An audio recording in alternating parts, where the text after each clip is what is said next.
இந்திய இராணுவத்தில் பணிபுரியும் போது 2 பிள்ளைகளும் ராவி நதியில் தவறி விழுந்து மரித்து விட்டார்கள். பிறகு அவர் மற்றும் அவர் மனைவி பிள்ளைகள் இழந்த துக்கத்தில் என்ன செய்வது என்று தெரியாமல் தவித்துக் கொண்டு இருக்கும் போது இயேசு கிறிஸ்து தரிசனம் கொடுத்து இருவரும் ஆண்டவருக்கென்று ஊழியம் செய்யும்படி அழைக்கப்பட்டார்கள். அவர்கள் செய்து வரும் சத்திய வேத ஆராய்ச்சி ஊழியம் ஆண்டவருடைய கிருபையால் வல்லமையாக நடைபெற்று வருகிறது. அவர்கள் கொடுக்கும் ஆண்டவருடைய வார்த்தையை நாம் கேட்போம்.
ஜெகத்தை ஜெயித்தவரேசு.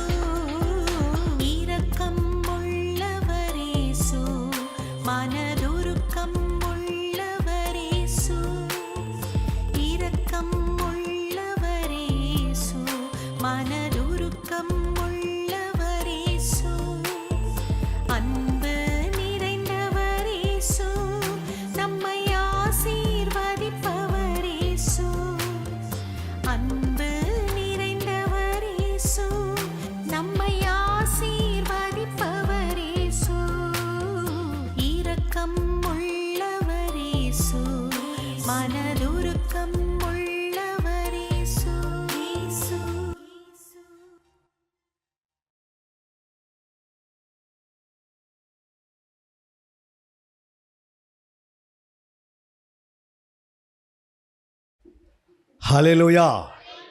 கர்த்தருடைய நாமத்துக்கு எப்போதும் மகிமை உண்டாவதாக. ஹல்லேலூயா. எத்தனை பேர் ஆயத்தமாக இருக்கிறீங்க வசனத்தை கேட்பதற்கு? ஆயத்தமாக இருக்கிறவர்கள் ஒரு அலையில சொல்லுங்க பார்க்கலாம். எத்தனை பேர் வேத புத்தகம் கரத்தில் கொண்டு வந்திருக்கிறீங்க? வேத புத்தகத்தை உயர்த்தி ஒரு அலையில சொல்லுங்க பார்க்கலாம். ஹல்லேலூயா. எத்தனை பேர் நோட்ஸ் கொண்டு வந்திருக்கிறீங்க? நோட்ஸை உயர்த்துக்கு பார்க்கலாம். பாருங்க, ரொம்ப கம்மி. ஹல்லேலூயா. ஆண்டவர் பேசும்போது நம்ம என்ன செய்யணும்? இதை நோட் பண்ணணும், எழுதணும். ஹல்லேலூயா. ஏன் எழுதணும்? நம்முடைய சிந்தனைகள் சிதறாது. அடுத்த வசனம் என்ன வரும், அடுத்த வசனம் என்ன வரும் என்று நீங்கள் எழுதுவதற்கு தான் ஆண்டவர் என்ன செய்கிறாரு? இந்த வசனங்களை தருகிறார். ஹல்லேலூயா. நம்ம இங்கே உட்காந்துட்டு போனீங்கன்னா உங்களுக்கு உங்களுடைய ஆத்மாவுக்கு நீங்கள் என்ன செய்கிறீங்க? வஞ்சிக்கிறீங்கன்னு அர்த்தம். ஹல்லேலூயா. உங்கள் ஆத்மாவை நீங்கள் வஞ்சித்தா உனக்கு என்ன லாபம்? அதனால தான் வசனத்தை சொல்லும் போது உங்களுடைய மேய்ப்பரோ யார் இந்த புல்பீட்டில் நின்று ஆண்டோடைய வார்த்தையை பேசுகிறார்களோ அந்த வார்த்தைகளை நீங்கள் என்ன செய்யணும்? ஃபஸ்ட்டு கவனமாக கேட்டு வேத புத்தகத்தை என்ன செய்யணும்? அந்த வசனத்தை திறந்து பார்க்கணும். திறந்து பார்த்துட்டு என்ன செய்யணும்? அது எழுதணும். சிலவங்க ஃபஸ்ட்டு எழுதுவாங்க, அப்புறம் திறப்பாங்க. ஏன்னா அது மறுபடியும் மறந்துட மாட்டாங்க, டக்குன்னு எழுதிடுவாங்க. இந்த மாதிரி நோட்ஸ் என்ன செய்யணும்? நீங்கள் எடுத்து எழுதணும். எழுதும் போது உங்களுடைய ஆவிக்குரிய ஜீவியத்தில் என்ன உண்டாகும்? வளர்ச்சி உண்டாகும். ஹல்லேலூயா. ஃபஸ்ட்டு நீங்கள் எழுத நாளைக்கு அந்த வசனம் குடும்பத்தில் போய் நீங்கள் வீட்டில் பார்ப்பீங்க.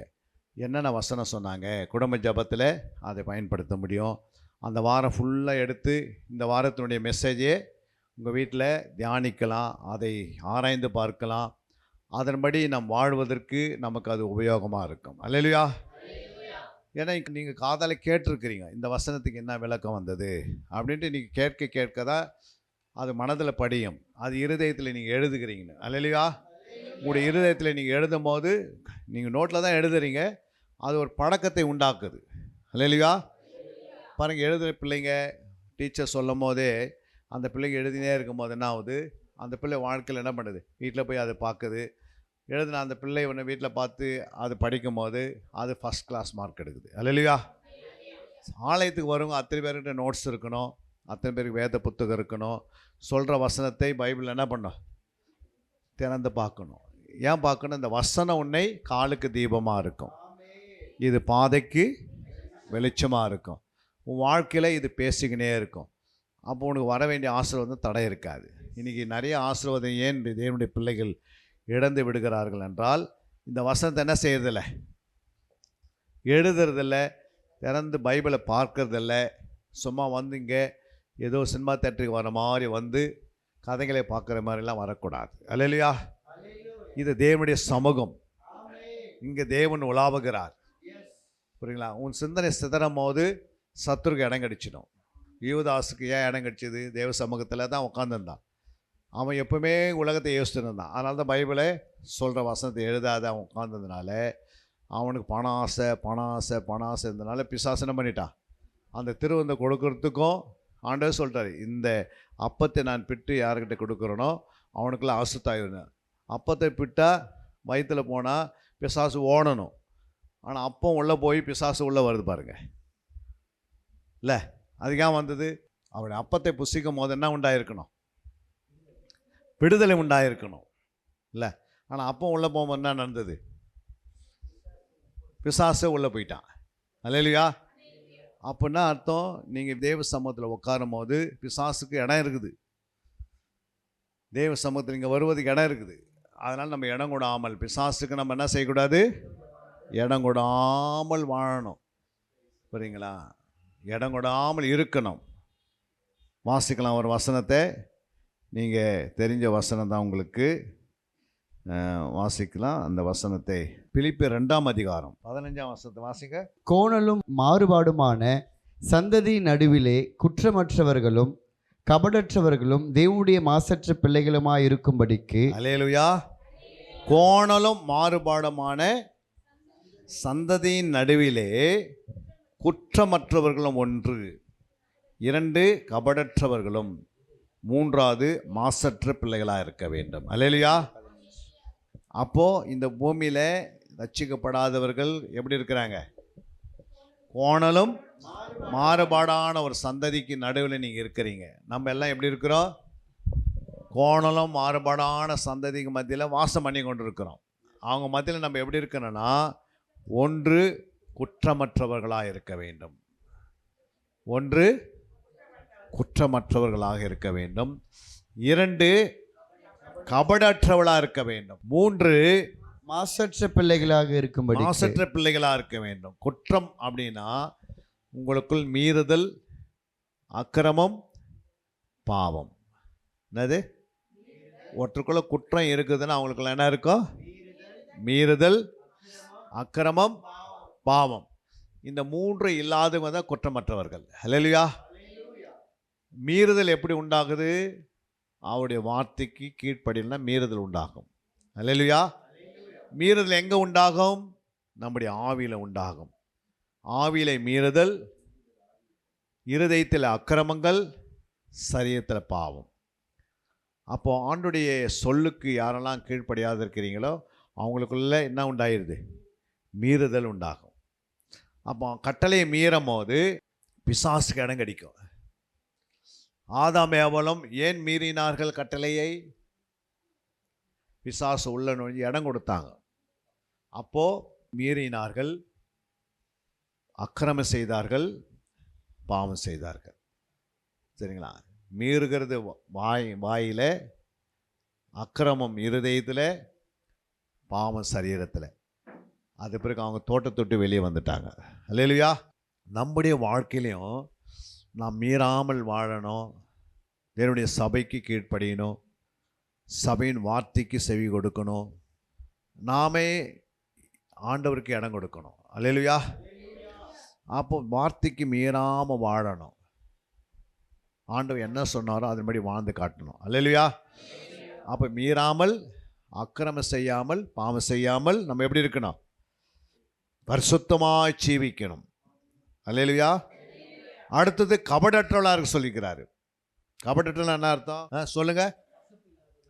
புறாக்குள்ள என்ன இருக்காது? புறாக்குள்ள கசப்பு இருக்காது. என்ன இருக்காது?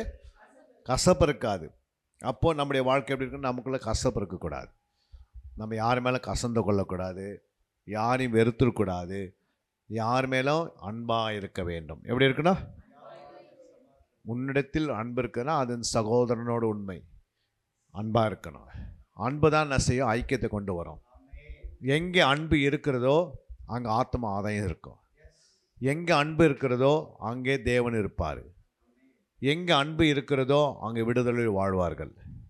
அன்பினாலே சபையை கட்டுறோம், அன்பினாலே குடும்பத்தை கட்டுறோம், அன்பினாலே நாம் போகிற சமுதாயத்தில் அன்பினாலே கட்டணும். தேவனுடைய பிள்ளைகள் எங்கே போனாலும் எப்படி இருக்கணும்? அன்பினால் என்ன செய்யணும்? உங்களை கட்டி எழுப்பணும். 2வது இன்னொரு வசனத்தை வாசிக்கலாம். மத்தேயு 5:14. நீங்கள் உலகத்திற்கு வெளிச்சமாய் இருக்கிறீர்கள். மலையின் மேல் இருக்கிற பட்டணம் மறைந்திருக்க மாட்டாது. அல்லேலூயா. நீங்கள் உலகத்திற்கு வெளிச்சமாய் இருக்கிறீர்கள். போதும். நீங்கள் உலகத்துக்கு எப்படி இருக்கணும்? வெளிச்சமா இருக்கணும். வெளிச்சனா என்ன? வெளிச்சனா என்னம்மா? 4 பேருக்கு நீங்கள் என்ன இருக்கணும்? உங்ககிட்ட வந்தாங்கன்னா நீங்கள் இருளாக இருந்தீங்கன்னா அவங்க இருளாக மாறிடுவாங்க. இருள் பாவத்துக்கு ஒப்பிட்டு பேசுகிறாரு, வெளிச்சம் பரிசுத்தத்துக்கு ஒப்பிட்டு. அப்போ நம்ம உலகத்துக்கு என்ன இருக்கணும்? வெளிச்சமாக இருக்கணும். நற்கிரிகளை செய்யணும். 4 பேருக்கு முன்னாடி நம்ம வெளிச்சத்தின் பிள்ளைகளாக வாழணும். அல்லேலூயா. அப்போ யாரெல்லாம் அப்படி வாழ போகிறீங்க? புரியுங்களா? நமக்குள்ள நற்கிரி இல்லை அப்படின்னா நம்ம வாழ முடியாது. அப்போ மலை மேல் இருக்கிற பட்டணம் என்ன பண்ணாது? ஒரு நாள் மறைந்திருக்க மாட்டாது. புரியுங்களா? அப்போ மலை மேலே ஒரு பட்டணம் இருக்குது. அது ஏன்? அது எப்பவுமே வெளிச்சமாக இருக்கிறது. அதனால தான் ஆண்டவர் சொல்கிறாரு, நீங்கள் உலகத்துக்கு வெளிச்சமாக இருந்தீங்கன்னா மலை மேலே இருக்கிற பட்டணம் ஒரு நாள் மறைந்திருக்க மாட்டாதுன்னா நீங்கள் அநேகர்களுக்கு எப்படி இருப்பீங்க? ஆசீர்வாதமாக, சாட்சியின் ஜீவியமாக நிறைய பேர் ஆண்டுக்குள்ளே நடத்துவீங்க. அல்லேலூயா. உங்களுடைய வாழ்க்கையில் வந்து கொண்டே இருக்கும். அந்த வாழ்க்கையை வாழ்ந்து கொண்டே இருப்பீங்க. அல்லேலூயா.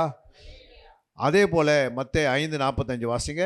இப்படி செய்வதினால் நீங்கள் பரலோகத்தில் இருக்கிற உங்கள் பிதாவுக்கு புத்திரராயிருப்பீர்கள். அவர் தீயோர் மேலும் நல்லோர் மேலும் தமது சூரியனை உதிக்க பண்ணி நீதியுள்ளவர்கள் மேலும் அநீதியுள்ளவர்கள் மேலும் மழையை பொய்ய பண்ணுகிறார். இப்படி செய்வதினால், எப்படி செய்வதனால், இப்படின்னா என்ன அர்த்தம்? உலகத்திற்கு வெளிச்சமா இருக்கிறதுனால. 44ஆம் வசனம். நான் உங்களுக்கு சொல்லுகிறேன், உங்கள் சத்துருக்களை சிநேகியுங்கள், உங்களை சபிக்கிறவர்களை ஆசீர்வதியுங்கள், உங்களை பகைக்கிறவர்களுக்கு நன்மை செய்யுங்கள், உங்களை நிந்திக்கிறவர்களுக்காகவும் உங்களை துன்பப்படுத்துகிறவர்களுக்காகவும் ஜெபம் பண்ணுங்கள். அல்லேலூயா. முதல் ஃபர்ஸ்ட் என்ன சொல்றாரு? உங்கள் சத்துருக்களை சிநேகிக்கணும். சத்துரு என்ன பண்ணும்? சிநேகிக்கணும். யாரெல்லாம் சத்துரு சிநேகிக்கிறீங்க? உங்களோட வாழ்க்கையில் சத்துரு சிநேகிக்கிறீங்களா? உங்களுக்கு யாரும் எதிரி இருக்கக்கூடாது, பிசாசு தவிர. உங்கள் வாழ்க்கையில் பிசாசு தவிர யாரும் எதிரி இருக்கக்கூடாது. சொந்தத்தில் எல்லா இடத்துலையும் எப்படி இருக்கணும்? அன்பாக இருந்து காட்டணும். சரிங்களா? அவங்கள வெறுத்துடக்கூடாது. இரண்டாவது, உங்கள் வீட்டில் இருக்கிறவங்களை நீ வெறுக்கக்கூடாது. ஏன்னா எங்கே சத்துரு எழுமான வீட்டில் தான் எழும்புவான். உங்கள் வீட்டாரே சத்துருன்னுக்குது. அப்போ ஏன் வீட்டார் சத்துரு? ஏன்னா நீங்கள் யார்கிட்ட நெருங்கி பேசுகிறீங்களோ அங்கே சத்துரு உள்ள வரும், இடம் வரும். நீங்கள் சத்துருக்கு என்ன பண்ணக்கூடாது? பிசாசுக்கு இடம் கூடாது இருக்கணும். புரியுங்களா? ஏன் அப்படின்னா அந்த இடத்துல இருந்தால் சத்துரு என்ன பண்ணோம்? எதிர்த்து நிற்கணும். எப்படி நிற்கிறது? ஆண்டவர் கீழ்ப்படிந்தாதான் பிசாசுக்கு எதிர்த்து நிற்கிறேன்னு அர்த்தம். அப்போ ஆண்டவருடைய வார்த்தைக்கு கீழ்ப்படுகிறீங்களா? சத்துருக்கு எதிர்த்து நிற்கிறீங்கன்னா, சிநேகிக்கிறீங்கன்னா எதிர்த்து நிற்கிறீங்கன்னு அர்த்தம். அல்லேலூயா. அப்போ சத்துருக்களை நேசிக்கணும். இரண்டாவது, சபிக்கிறவர்களை நம்ம என்ன பண்ண முடியல? ஆசீர்வதிக்கிறோமா?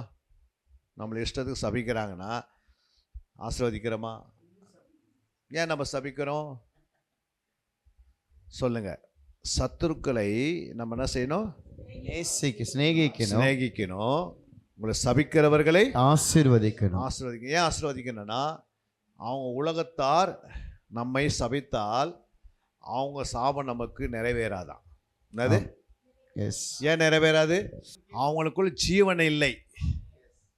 நாவல் என்ன இல்லை? ஜீவன் இல்லை. யாருடைய நாவலில் ஜீவன் இருக்கும்? ரட்சிக்கப்பட்டவர்களுக்கு தான் ஜீவன் இருக்கும். அதனால தான் ஆண்டவர் என்ன சொல்றாரு? நம்மளை ஆசீர்வதிக்க சொல்றாரு. நம்ம தான் யாரையும் சபித்திருக்கூடாது. அதனால தான் நமக்கு அது தெரியும். அவங்க யார் என்ன பேசினாலும் அது நிறைவேறாது. ஏன்னா அவங்க நாவல் என்ன இல்லை? ஜீவன் இல்லை. இப்போ ரட்சிக்கப்படாதவங்க நம்ம திட்டுறாங்க, நமக்கு விரோதமாக பேசுவாங்க, நம்ம காதுகள் பலவீனப்படுத்து, நம்முடைய இருதயம் பலவீனப்படுத்துகிற மாதிரி பேசுவாங்க. புரியுதுங்களா? அதெல்லாம் நம்ம பெருசாக ஏற்றுக்கூடாது. அல்லேலூயா. நீங்கள் அவங்கள போய் நேசித்துட்டீங்கன்னா பிசாசு அவங்க பின்னாடி வேலை செய்கிறான் பாரு, அவன் ஓடிவிடுவான். அதனால தான் அன்பு இருக்கிற இடத்துல பிசாசுக்கு என்ன பண்ண முடியல? வேலை செய்ய முடியாது. ஏன்னா எங்கெல்லாம் அன்பு இருக்குதோ அங்கே என்ன பண்ண முடியாது? பிசாசில் வேலை செய்ய முடியாது. அடுத்து ஒரு வசனம் வாசிங்க. 1 பேதுரு 2:12. புறஜாதிகள் உங்களை அக்கிரமக்காரர் என்று விரோதமாய் பேசும் விஷயத்தில் அவர்கள் உங்கள் நற்கிரியைகளை கண்டு அவற்றின் நிமித்தம் சந்திப்பின் நாளிலே தேவனை மகிமைப்படுத்தும்படி நீங்கள் அவர்களுக்குள்ளே நல்ல நடக்கையுள்ளவர்களாய் நடந்து கொள்ளுங்கள் என்று உங்களுக்கு புத்தி சொல்லுகிறேன். ஆண்டவர் என்ன சொல்றாரு? புறஜாதிகள் உங்களை அக்கிரமக்காரன் என்று விரோதமாய் பேசும் விஷயத்தில் அப்போ அவர்கள் உங்கள் நற்கிரைகளை காணலாம். புரியுங்களா? நம்ம பார்த்து அக்கிரமக்காரங்க இவங்க அப்படின்னு சொல்றாங்கன்னா சொல்லட்டும். அவங்க நம்மளை என்ன பண்ணவங்க? அக்கிரமக்காரன்னு சொல்றாங்கன்னு வச்சுக்க, சொல்லட்டும். நம்ம என்ன செய்யணும்? நற்கிரிகளை கண்டன். உங்களுடையக்குள்ள நற்கிரியை இருக்கணும். வேதத்தில் யோசேப்பு என்ன பண்ணாரு? நற்கிரியை செய்தாரு. யாரு? யோசேப்பு. அப்புறம் யார் நற்கிரியை செய்து? இயேசு நன்மை செய்கிறவரா சுற்றி திரிந்தார் என்று அப்போஸ்தலர் 10:38 வாசிக்கிறோம். வாசிங்க. நசரேயனாகிய இயேசுவை தேவன் பரிசுத்த ஆவியினாலும் வல்லமையினாலும் அபிஷேகம் பண்ணினார். தேவன் அவருடன் கூட இருந்தபடினாலே அவர் நன்மை செய்கிறவராயும் பிசாசின் வல்லமையில் அகப்பட்ட யாவரையும் குணமாக்குறவராயும் சுற்றி திரிந்தார். அல்லேலூயா. இயேசு என்ன செய்தாரா? அபிஷேகம் பெற்றிருந்தாரு. உங்களுக்குள்ள அபிஷேகம் இருக்குதா? தேவ அபிஷேகம் உங்கள் மேலே இருந்தால் நீங்கள் என்ன செய்வீங்க? நன்மை செய்கிறவராகவே சுற்றி திரிவீங்க. பிசாசின் வல்லமையில் அகப்பட்ட யாவரையும் என்ன பண்ணுவீங்க? குணமாக்குவீங்க. அல்லேலூயா. அவங்களை விடுதலை ஆக்குவீங்க. ஆண்டவர் உங்களை சபையை கொண்டு பெரிய பெரிய காரியத்தை செய்ய போகிறாரு. அப்போ அதுக்காக நீங்கள் நிற்கணும், சபையோடு இணைந்து இருக்கணும், சபைக்கு கீழ்ப்படிந்து வாழணும். இந்த இடத்துல வருகிற எல்லாருமே என்ன பண்ணணும்? சபைக்கு கீழ்ப்படியணும், தன்னுடைய நேரத்தை கொடுக்கணும். சபையில் ஒரு வீடு, இது ஒரு குடும்பம். சபை என்பது என்னது? நம்ம எல்லாம் ஒரு குடும்பம். இந்த குடும்பத்தில் ஒருவருக்கு ஒரு ஐக்கியமாக இருக்கணும். ஒருவருக்கு ஒருவர் என்ன செய்யணும்? புத்தி சொல்லணும், ஒருவருக்கு ஆலோசனை கொடுக்கணும். புரியுதுங்களா? யாருக்கு என்ன பண்ணிடக்கூடாது? தப்பான புத்தி சொல்லக்கூடாது, தவறான ஆலோசனை கொடுக்கக்கூடாது. அல்லேலூயா. எபிரேயர் 10:25 கூட நம்ம வாசிக்கிறோம். வாசிங்க. சபை கூடுதலை சிலர் விட்டு விடுகிறது போல நாமும் விட்டுவிடாமல் ஒருவருக்கொருவர் புத்தி சொல்ல கடவோம். நாளானது சமீபத்து வருகிறதை எவ்வளவாய் பார்க்கிறீர்களோ அவ்வளவாய் புத்தி சொல்ல வேண்டும். சபை வருவதுன்னா சபைக்கு என்னென்ன சபையில் என்னென்ன நடக்குதோ, என்னென்ன ஃபங்க்ஷன். நேற்று பைபிள் கிளாஸ் எத்தனை பேர் வந்தீங்க? அவங்கள்ட்ட கரங்களை உயர்த்துங்க. நேற்று பைபிள் கிளாஸ் எத்தனை பேர் வர முடியல? ஜுரம் வந்துச்சு. அப்புறம் உங்களுக்கு அப்பா லேட் ஆகிவிட்டார், மழை வந்துருச்சு, பாஸ்டமாக வரலை. அப்போ யோசித்து பாருங்கள், சபை கூடி வருவதில்லை என்ன செய்யக்கூடாது? விட்டுவிடக்கூடாது. ஒருவருக்கு ஒருவர் புத்தி சொல்லுங்க. இனியாங்க வரல அப்படின்னு ஃபோன் பண்ணி டக்குன்னு என்ன பண்ணோம்? உடனே கூப்பிடணும். டைமோட கூப்பிட்டு வாங்க உட்காருங்க, வாங்க வாங்க வாங்கன்னு கூப்பிட்டு. நேற்று நிறைய வசனங்கள் ஆண்டவர் பேசினார். அல்லேலூயா. கிட்டத்தட்ட 2.5 மணி நேரம் ஆவியானவர் நம்மோட இடைப்பட்டார். நிறைய காரியங்களை கொண்டு வந்தார். அதெல்லாம் நீங்கள் கற்றுக்கொள்ளணும்ல. ஒன்று கற்றுக்கொள்ளணும். ரெண்டாவது, இந்த யூடியூப்பில் நாங்கள் 24 hours தான் பண்ணியிருக்கிறோம், லைவ் போடுறோம். எத்தனை பேர் ஆன் பண்ணி பார்க்குறீங்க? இந்த மெசேஜ், என்னுடைய மெசேஜ் எத்தனை பேர் பார்த்துக்கிறீங்க? இந்த இடத்துல நடந்த நிறைய கிளாஸ் கூட நாங்கள் போட்டுனே இருக்கிறோம். நீங்கள் அடிக்கடிக்கு போயிட்டு 10 முறையாவது என்ன பண்ணணும்? பார்க்கணும். ஏன் பார்க்கணும்? மறுபடியும் பார்க்கும்போது அது உங்களுக்கு மனசில் என்ன பண்ணும்? பதியும். புரியுங்களா? உங்களுக்கு அந்த மாதிரி சான்ஸ் இருக்குது. புரியுங்களா? எங்கே நீ கற்றுக்கொள்றதில் நீங்கள் ஓப்பன் பண்ணி நீங்கள் பார்த்தீங்கன்னா உங்களுடைய வாழ்க்கையில் வளர்ச்சி வருவான். நான் இந்த வசனத்தை கேட்டேன், ஐயா இந்த இடத்துல இந்த பாயிண்ட் ஏன் கொடுத்தாரு, இந்த இடத்துல ஏன் இந்த வசனம் சொன்னார், இந்த இடத்துல ஏன் இந்த வசனம் சொன்னார். அல்லேலூயா. அப்போ அந்த வசனம் உங்களுக்கு விளக்கம் அங்கேயே சொல்கிறோம். அப்போ நீங்கள் கேட்டு தான் வளரணும். எல்லா வசனத்துக்கும் பதில் சொல்கிற அளவுக்கு நீங்கள் மாறணும். அந்த அளவுக்கு நீங்கள் வசனத்தில் என்ன பண்ணிடணும்? வளர்ந்து பெருகணும். நேற்று 4 வசனத்து குறித்து பேசணும். என்னென்ன வசனமாக பேசணும்? தேவ வசனம், திருவசனம், மூன்றாவது சத்திய வசனம், மூன்றாவது நீதியின் வசனம், 4வது சத்திய வசனம். அல்லேலூயா. 4 காரியங்களை குறித்து 2.5 மணி நேரம் ஆவியானவர் பேசினார். அப்போது சத்திய வசனம்னா அது தேவனுடைய வசனம்னா அடிவில்லா வித்தா இருக்கிறது. திருவசனம் ஞானப்பாலாக இருக்கிறது. புரியுதுங்களா? திருவசனம் எதுக்கு? வளர்ச்சிக்காக. பிறப்பதுக்கு தேவ வசனம், ஆண்டருக்குள்ளே பிறப்பதுக்கு தேவ வசனம், ஆண்டருக்குள்ளே வளருவதுக்கு திருவசனம், பலப்படுவதுக்கு நீதியின் வசனம், முதல் பலன் ஆகிறதுக்கு சத்திய வசனம். அல்லேலூயா. அப்போ இந்த 4 காரியங்களை குறித்து 2.5 மணி நேரம் அவ்வளோ வசனம் வந்தது. புரியுங்களா? நீங்கள் நிறைய பேர் வந்து அந்த கிளாஸில் உட்காராதனால அதை மறுபடியும் யூடியூப்பில் வரும். அது என்னைக்கு வருது என்ன பண்ணிக்கணும்? மறுபடியும் பார்த்து கேட்டு திருவசனம்னா என்ன, தேவ வசனம்னா என்ன, நீதியின் வசனம்னா என்ன, சத்திய வசனம்னா என்னன்னு கேட்டு என்ன பண்ணணும்? வளரணும். ஒரு வார்த்தையை 7 முறை கேட்கணுமா? எத்தனை முறை? 7 முறை. எங்கே இருக்குது பைபிளில்? சங்கீதம் 12:6-7 வாசிங்க. கர்த்தருடைய சொற்கள் மண் குகையில் 7 வரும் புடமடப்பட்டு வெள்ளிக்கொப்பான சுத்த சொற்களாயிருக்கிறது. கர்த்தாவே போதும். கர்த்தருடைய சொற்கள் மண் குகையில் 7 தரம் உருக்கி 7 முறை உருக்கி புடமிடப்பட்ட வெள்ளிக்கொப்பான புடமிடப்பட்ட வெள்ளிக்கொப்பான சுத்த சொற்களாயிருக்கிறது. என்ன அர்த்தம் இதுக்கு? ஃபர்ஸ்ட் வார்த்தை என்ன சொல்லுது? கர்த்தருடைய சொற்கள். கர்த்தருடைய சொற்கள் மண்ணு குகையில 7 முறை கொண்டு போகணும். எத்தனை முறை? 7 முறை நீங்கள் அந்த வார்த்தை கொண்டு போன என்ன ஆகுது? 7 முறை அந்த குகையில் புடமிட்டிங்கன்னா அந்த வார்த்தை எப்படி ஆயிடுது? இல்லை, வெள்ளி கோப்பாக என்ன படுக்குது? வெள்ளி கொண்டு போய் 7 முறை புடமிடப்பட்டு பாருங்க எப்படி இருக்குது? வெள்ளியை புடமிடும் போது எப்படி இருக்குது? இல்லை, நீங்கள் மார்வடி கடையில் போய் பாருங்கள், நகை கடையில் போய் பாருங்கள், வெள்ளியை வாங்கி பார்த்தா எப்படி இருக்குது? பல மினுக்குது. அதை மாதிரி உங்கள் வாயில் எப்படி வரும் வார்த்தை? பலன்னு வரும். அல்லேலூயா. ஏன் வர மாட்டேங்குது? மண் என்பது என்ன, குகை என்பது என்ன? மண்ணுனா என்ன, குகைனா என்ன? சரீரம். மண் என்பது சரீரம், குகை என்பது இருதயம். என்னது? சரீரம், இருதயம். இதுக்குள்ளே நீ 7 முறை அனுப்பணுமா இந்த வேதத்தை? எத்தனை முறை? 7 முறை நீ உள்ளே போய் அது தியானித்து ஆராய்ந்து பார்த்து எல்லாத்தையும் கண்டுபிடிச்சிட்டிங்கன்னா அதுக்கு பிறகு உங்கள் வாயில் பேசும்போது அது சுத்த சொற்களாக, பொண்ணுக்கு வெள்ளிக்கு ஒப்பாக சுத்த சொற்களாக மாறிடுது. அதை ஃபஸ்ட்டு கர்த்தருடைய சொற்கள்னு சொல்கிறாரு.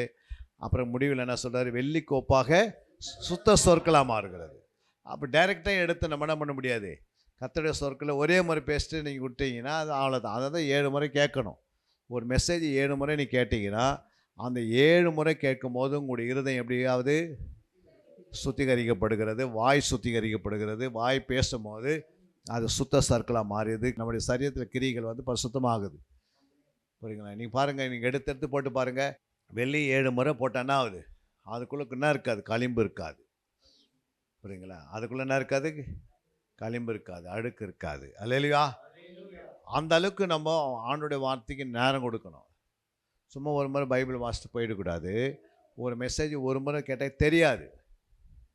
புரியுதுங்களா? 7 முறை என்ன செய்யணும்? அதை பயிற்சி எடுக்கணும். அல்லேலூயா. கத்தி 7 முறை தேட்டினா எப்படி இருக்குது? பல இருக்கும். புரியுதுங்களா? அதான் ஆண்டவர் சொல்றார். எபிரேயர் 4:12 வாசிங்க. தேவனுடைய வார்த்தையானது ஜீவனும் வல்லமை உள்ளதாயும் இருபுறமும் கருக்குள்ள எந்த பட்டயத்திலும் கருக்கானதாயும் ஆத்துமாவையும் ஆவியையும் கணுக்களையும் ஊனையும் பிரிக்கத்தக்கதாக உருவ குத்துகிறதாயும் இருதயத்தின் நினைவுகளாயும் யோசனைகளையும் வகையறுக்கிறதாயும் இருக்கிறது. அல்லேலூயா. அப்போ ஆண்டவர் சொல்றாரு கர்த்தருடைய வார்த்தை எப்படி இருக்கா? ஜீவனும் வல்லமையும் உள்ளதாயும். அப்போ கர்த்தருடைய வார்த்தையில என்ன இருக்குது? ஜீவன் இருக்கிறது, வல்லமை இருக்கிறது. ரெண்டாவது வல்லமை இருக்கிறது. இருக்குள்ள கருக்குள்ள எந்த பட்டயத்திலும் கருக்கானதாக இருக்கிறது. அல்லேலூயா. அப்போ ஜீவனுக்கும் வல்லமைக்கு வித்தியாசம் இருக்குது. வல்லமைக்கு ஜீவனுக்கு என்ன வித்தியாசம்? வல்லமைக்கு ஜீவனுக்கு என்ன வித்தியாசம்? ஜீவன் என்பது நமக்குள்ளே செத்துப்போன அந்த சரீரத்தில் செத்துப்போன, புரியுங்களா, நமக்குள்ளே செத்துப்போன ஆத்மாவை உயிர்ப்பிக்கும். அதை ஜீவன். அல்லேலூயா. செத்துப்போன மனுஷனை உயிரோடு எடுப்பதுக்கு ஜீவன் தேவை. அப்போ வார்த்தையை அனுப்பி ஆண்டவன் என்ன பண்ணுறாரு? ஜீவனை கொடுக்குறாரு. ரெண்டாவது வல்லமைனா என்ன? பிசாசை துரத்துவதற்கும் பிசாசை முறியடிப்பதற்கும் பிசாசை என்ன பண்ணும்? நிர்மூலமாக்கப்படணும்னா, ஓடணும்னா அதுக்கேற்ற பலன் நமக்குள்ளே அந்த வல்லமை இருந்தால் தான் செய்ய முடியும். அல்லையா? அப்போ அந்த வார்த்தைக்குள்ளேருந்து வல்லமை புறப்பட்டு நமக்குள்ளே நிரப்பிக்கினே இருக்கும். வல்லமை தேவை தேவான்னு பாடுறோம். ஆனால் வல்லமை வருதா? பாட்டில் என்ன இருக்குது? வல்லமை இருக்குது. ஆனால் அது எங்கேருந்து வருது? வார்த்தையிலேருந்து வருது. வல்லமை தன்னா ஆண்டு கொடுப்பாரா? என் வார்த்தையில் இருக்குது, நீங்கள் உள்ளே போய் என்ன பண்ணுங்க? அந்த வல்லமையை பெற்றுக்கொள்ளுங்க. அப்போ ஆண்டுடைய வார்த்தையில ஜீவன் இருக்கிறது, அது வல்லமையாக இருக்கிறது. அது இருபுற, இங்க பாருங்க, இருபுற கருக்குள்ள பாருங்க எந்த பட்டம். அப்போ ரெண்டு இருபுறன்ற என்ன? 2 சைடும் கூர்மையாக இருக்கிறது இல்லை? அதுக்கு பேர் என்னது? இருபுற கருக்குள்ள பட்டயம் அப்படின்னு சொல்லிட்டு என்ன சொல்றாரு? அப்போது ஆண்டோடைய பட்டயம் எப்படின்னா, உலகத்தினுடைய அந்த வார்த்தை என்பது 2 சைடு இருக்கும். புரியுதுங்களா? 2 சைடு இருக்கும். யாருது? பிசாசனுடைய வார்த்தையில் 2 சைடு குத்தும். புரியுதுங்களா? எத்தனை சைடு? ஒரு வார்த்தை பேசுனா 2 மீனிங்கில் எடுப்பாங்க. பார்த்துக்கிறீங்களா? ஒரு வார்த்தை சொன்னால் 2 மீனிங்கில் எடுத்துருவாங்க. புரியுங்களா? அவங்க கேட்டால் நான் தமாசுக்கு தான் சொன்னேன், சும்மா தான் சொன்னேன்னுவாங்க. ஆனால் அவங்களுக்கு குத்திக்கினே இருக்கும். அவங்க ஏன் இது மாதிரி சொன்னாங்க, என்ன அடிக்கடி இந்த வார்த்தையை ஏன் பேசுனாங்கன்னு. அது 2 சைடு குத்தும். ஆனால் ஆண்டுடைய வார்த்தை வந்து 3 இடத்துல குத்தும். எத்தனை இடத்துல? அதுதான் எந்த பட்டையிலே அப்படின்றாரு.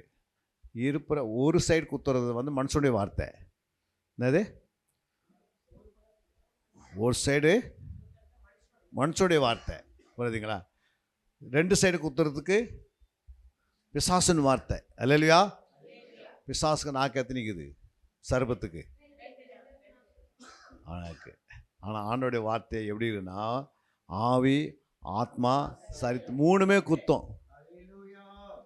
புரியுதுங்களா? அதனால தான் நம்மளால என்ன பண்ண முடியல, எந்த வார்த்தை வந்தாலும் ஏதாவது ஒரு டிசைன் மாற்றுங்க. நம்மளை எது சொன்னாலும் எங்கனாவது அங்கங்கே தவறு, நம்ம செய்கிற தவறு சுட்டி காட்டினே இருக்குது. புரியுதுங்களா? அப்போது அது என்ன செய்யுது, அந்த வார்த்தை 3 பக்கம் இருக்கிறது. எத்தனை பக்கம்? நேராக குத்தம், லெஃப்ட்லேயும் குத்தம், ரைட்லேயும் குத்தம். அதனால தான் ஆண்டோடைய வார்த்தை சிந்தனைகளையும் யோசனைகளையும் நினைவுகளை பிரிச்சிருது. அல்லேலூயா. அப்போது அது சுத்த சொற்களாகவும் வேலை செய்யுது, பட்டயமாக வேலை செய்யுது. ஆவியில் பட்டயம் வெளிப்படணும். அது வெள்ளிக்கோப்பாய் பேசுகிறேன்னா நீ ஒரு முறை சொல்லிட்டுனா அப்படியே நடந்துடும். புரியுங்களா? எனக்கு இந்த வசனத்தில் வளர வளர வளர ஏதாவது ஒருத்தருக்கு சொல்லி ஒரு மாதிரி ஜெபம் பண்ணால் அது நிறைவேற்றிடுறார் ஆண்டவர். நிறைய பேர் எனக்கு சொன்னது உண்டு. ஒரு வீட்டுக்கு போயிருந்தேன், அங்கே தங்கியிருந்தேன் அன்றைக்கி நைட்டு கோயம்புத்தூரில். அந்த தம்பிக்கு ரொம்ப நாள் கல்யாணம் நடக்கலை. இந்த மாதத்துலேயே நடக்கும் சொல்லிவிட்டு நாங்கள் வந்துட்டோம் ஜெபம் பண்ணிவிட்டு. அதே மாதம் கரெக்டாக நடக்குது. அல்லேலூயா. ஏன் அப்படின்னா சுத்த சொற்களாக மாறுது. புரியுங்களா? அந்த வசனம் வந்து 7 முறை உள்ளே கொண்டு போய் வைக்கிறோம். புரியுங்களா? அடிக்கடிக்கு வசனத்து மேலே கவனமாக இருக்கனால அந்த வசனத்தை 7 முறை உள்ளே கொண்டு போய் விதைக்கிறதுனால இப்போ பேச்சு எப்படி மாறிடுது? சந்தேகங்களாவது பேசுகிறோம், எந்த அவிசுவாசலாவது பேசுகிறோம். புரியுதுங்களா? நம்ம வாயிலிருந்து வரும்போது ஐயோ நடக்குமா நடக்காதா அப்படின்லாம் கிடையாது, நடக்கும் அப்படின்ட்டு முடிச்சிடுறோம். அல்லேலூயா. அந்த அளவுக்கு நம்ம வந்துடுறோமா? சொல்லு. எது பைபிளை வந்து அங்கங்கே நல்ல ஒரு 7 முறை நீங்கள் பைபிளை நல்லா தரவாக வாசிக்கணும். பைபிள் கிளாஸ் படிக்கும் போது வர மெசேஜே அடிக்கடிக்கு என்ன பண்ணணும், உங்களை போதிக்கிறவர்கள் அடிக்கடிக்கு நீங்கள் போய் என்ன பண்ணணும், போட்டு போட்டு போட்டு ரிப்பீட் பண்ணி பாருங்கள். அதில் நிறைய நல்ல காரியங்கள் உங்களுக்கு கிடைச்சிடும். நீங்கள் ஆவிக்குரிய ஜீவன் உங்களுக்கு வளர்ந்துடும். புரியுங்களா? எந்த சைடுக்கு டவுட் இருந்தாலும் வார்த்தை உனக்கு விடுதலை தந்துடும். உனக்கு சந்தேகத்தில் இருந்தீங்கன்னா பதில் கொடுக்காது. இதுக்கு என்ன அர்த்தம் இருக்கும், இதுக்கு என்ன அர்த்தம் இருக்கும். ஒரு வார்த்தையை எடுத்து வாசிக்கும் போது அதில் எத்தனை அர்த்தம் இருக்கும்? எந்த ஒரு அர்த்தம் எடுத்தாலும் அதில் என்ன பண்ணோம்? ஆண்டவர் என்ன சொன்னார்? இருபுற கருக்குள்ளே எந்த பட்டயத்திலும் கூர்மப்பட்டிருக்கும். அப்படின்னா அது 3 பக்கம் குத்துற மாதிரி இருக்கும். எந்த வார்த்தையத்துக்கும் சரீரத்துலேயும் சந்தோஷம், ஆவியிலும் சந்தோஷம், இருதயத்திலையும் சந்தோஷம். புரியுங்களா? பைபிள் அது மாதிரி எழுதி வச்சிருக்கிறார். நீங்கள் ஏதாவது ஒரு வார்த்தையை கண்டுபிடிச்சிங்கன்னா ஆவிலையும் ரட்சிப்பு, ஆத்மாவிலையும் ரட்சிப்பு, சரீரத்தில் ரட்சிப்பு. புரியுங்களா? இது எல்லாத்துலேயும் இது மாதிரி 3 இருக்கும். சாதாரண அர்த்தமாக வேலை செய்யும், ஆவிக்குரிய அர்த்தமாக வேலை செய்யும், ரகசிய அர்த்தமாக வேலை செய்யும். என்னது நான் சொன்னேன்? சாதாரண அர்த்தமாக வேலை செய்யும். அது யாருக்கு வேலை செய்யும்? சாதாரணமானவர்களுக்காக. ஆவிக்குரிய அர்த்தம் யாருக்கு புரியும்? ஆவிக்குரிய பிள்ளைகளுக்கு புரியும். ரகசிய அர்த்தம் யாருக்கு புரியும்? இல்லை, எல்லாமே தேவனுடைய பேசுதான். அதாவது யாருக்கு ரகசியம் புரியும்னா உண்மை உள்ளவர்களுக்கு, நீதி உள்ளவர்களுக்கு, தேவனுக்கு பயந்தவர்களுக்கு மட்டும்தான் ரகசிய தேவன் வெளிப்படுத்துவாரான். அல்லேலூயா. உனக்கு ரகசியத்தை வெளிப்படுத்தினா என்ன பண்ணியிருக்கணும்? நீ உண்மை உள்ளதாக இருக்கணும். புரியுங்களா? சர்ச்சைக்கு ஏன் வரலன்னு கேட்டால் அப்பா வரல, அண்ணன் வரல, அது வரல, இது வரலன்னு சொன்னால் எப்படி உனக்கு உண்மையாக இருக்க முடியும்? உனக்கு ரகசியத்தை வெளிப்படுத்த முடியாது. இல்லையா? புரியுங்களா? எது இருக்குதோ இல்லையோ, ஆனால் ஆண்டவர் பாதத்தில் வந்துடணும். எது முக்கியம்னு நமக்கு தெரியணும். எது ஃபஸ்ட்டு, எதுக்கு முக்கியம் கொடுக்கணும்? முதல்ல ஆண்டவருக்கு. புரியுங்களா? அப்போ இது தெரிஞ்சிட்டாவே அடுத்தது ஆண்டவர் என்ன செய்வார்? உனக்கு வர வேண்டிய அத்தனை நன்மைகளும் உனக்கு ஃபஸ்ட்டு அவர் மட்டும் கொடுப்பார். நீ எப்படி இருக்கிறாய் அப்படி தான் உனக்கு ஆசீர்வாதம். ஆசீர்வாதம் எப்படி? நீ எப்படி இருக்கிறாயோ அப்படி தான் ஆசீர்வாதம் வரும். புரியுங்களா? நீ அவருடைய காரியத்தை அசதியாக செய்தால் அவர் என்ன பண்ணிவிடுவார்? அசதியாகிடும். புரியுங்களா? நீ அவர் சொல்லும் போது நீ அதுக்கு நேரத்தை கொடுக்கலன்னா உனக்கு கஷ்டம் வரும்போது, ஆபத்து வரும்போது ஆகடை பண்ணுவாராம். என்ன பண்ணுவாரா? ஆகடைன்னா என்ன? பரியாசம் பண்ணுவார். புரியுங்களா? எனக்கு தெரியாது போ அப்படின்றவார். அல்லேலூயா. இதெல்லாம் வசனம் எழுதப்பட்டிருக்கிறது. புரியுங்களா? நம்ம அவருடைய வேலையில் உஷாராக இல்லைன்னா, அவருடைய காரியத்தில் உஷாராக இல்லைன்னா நமக்குன்னு ஒன்று வரும்போது என்ன பண்ண மாட்டாரே? நம்ம தவிப்போம், இங்கே அங்கே அலைவோம். புரியுதுங்களா? அவருடைய வேதத்தை நீங்கள் புறக்கணித்தீங்கன்னா ஒரு நாள் அவர் ஒன்று புறக்கணிச்சிடாரு. புரியுங்களா? ஆண்டவர் எல்லாத்தையும் என்ன பண்ணுறோம்? உனக்கு மற்ற காரியம் கரெக்டாக செய்கிறியே, மற்ற காரியத்திலே நம்ம கரெக்டாக இருக்கிறோமே. அதனால தான் ஆண்டோடைய வார்த்தையில் நீங்கள் எப்படி இருக்கணும்? ஜாக்கிரதையாக இருக்கணும். இதெல்லாம் எதுக்கு சொல்ல வரேன்னா, உங்களோட வாழ்க்கையில் முன்னேற்றத்துக்காக. புரியுங்களா? ஏதோ வந்தோம் போனன்றதில்லை. நல்ல சத்தியத்தில் வளர்ந்து, வேதத்தில் வளர்ந்து, சபையில் வளர்ந்து, ஆவியில் வளர்ந்து, ஜெபத்தில் வளர்ந்து, அநேகர்களுக்கு சுவிசேஷத்தில் நீங்கள் விதைப்பதில் வளர்ந்து, அநேகர்கள் தன் பக்கமாக எடுத்துக்கொண்டு வரணும். அல்லேலூயா. நீங்கள் சண்டே வரும்போது ஒரு ஆத்மா உங்களோட கூட என்ன பண்ணணும்? ஒரு புதிய ஆத்மாக்களை கொண்டு வருவதற்கு நீங்கள் முயற்சி எடுக்கணும். அவங்களுக்கு போய் நற்கிரிகளை செய்யணும். புரியுதுங்களா? அவங்க 1000 உங்களுக்கு விரோதமாக எழுப்பினாலும் அவங்களுக்கு முன்னாடி போய் நீங்கள் நற்கிரியை செய்து பாருங்கள். உன் மேலே அவங்க பாசமாக வந்துடுவாங்க. எதை விதைக்கிறோமோ அப்போ நீங்கள் நற்கிரி செய்துனே இருக்கணும். மற்றவங்களுக்கு முடிந்த அளவுக்கு அவங்கள என்ன பண்ணிவிடக்கூடாது? அவங்களுக்கு நம்ம விரோதிக்கக்கூடாது. புரியுங்களா? நற்கிரியிலேயே நீ செய்யணும்னா இயேசுனிடத்தில் நீ பழகணும். எத்தனை பேருக்கு புரியுது நான் சொல்கிறது? அதனால தான் ஆண்டவர் நமக்கு இன்னைக்கு பேசி கொண்டு இருக்கிறாரு. புரியுதுங்களா? விட்டுறக்கூடாது. என்ன வார்த்தை வந்தாலும் என்ன செய்யக்கூடாது? அது விட்டுடக்கூடாது, கற்றுக்கொள்ளணும். அல்லேலூயா. எங்கே பாருங்க, 1 கொரிந்தியர் 1:8. நம்முடைய கர்த்தராகிய இயேசு கிறிஸ்துவின் நாளிலே நீங்கள் குற்றம் சாட்டப்படாதவர்களாக இருக்கும்படி முடிவறிந்து அவர் உங்களை ஸ்திரப்படுத்துவார். அல்லேலூயா. அப்போ கர்த்தராகிய இயேசு கிறிஸ்து நாளில் என்னன்னா அவருடைய ரகசிய வருகை வருதுன்னா நீங்கள் குற்றமுள்ளவளாக இருக்கக்கூடாது, குற்றம் சாட்டப்பட்டவளாக இருக்கக்கூடாது. அல்லேலூயா. அல்லேலூயா. குற்றம் சாட்டப்படாதவளாக இருக்க வேண்டும். புரியுங்களா? அவருடைய நாளில். அப்போ முடிய பறிந்த வரைக்கும் அவர் என்ன பண்ணுறார்? நமக்கு தன்னுடைய பரிசுத்த ஆவியானவர் அனுப்பி நம்மை ஸ்திரப்படுத்தினே இருப்பார். ஸ்திரனா என்ன? புரியுங்களா? நம்ம லேட்டாக வந்து நின்றோம், இப்போ நம்ம அதை என்ன பண்ணிக்கணும்? திருத்திக்கணும். அதே லேட்டு சபைக்கு வரும்போது. புரியுங்களா?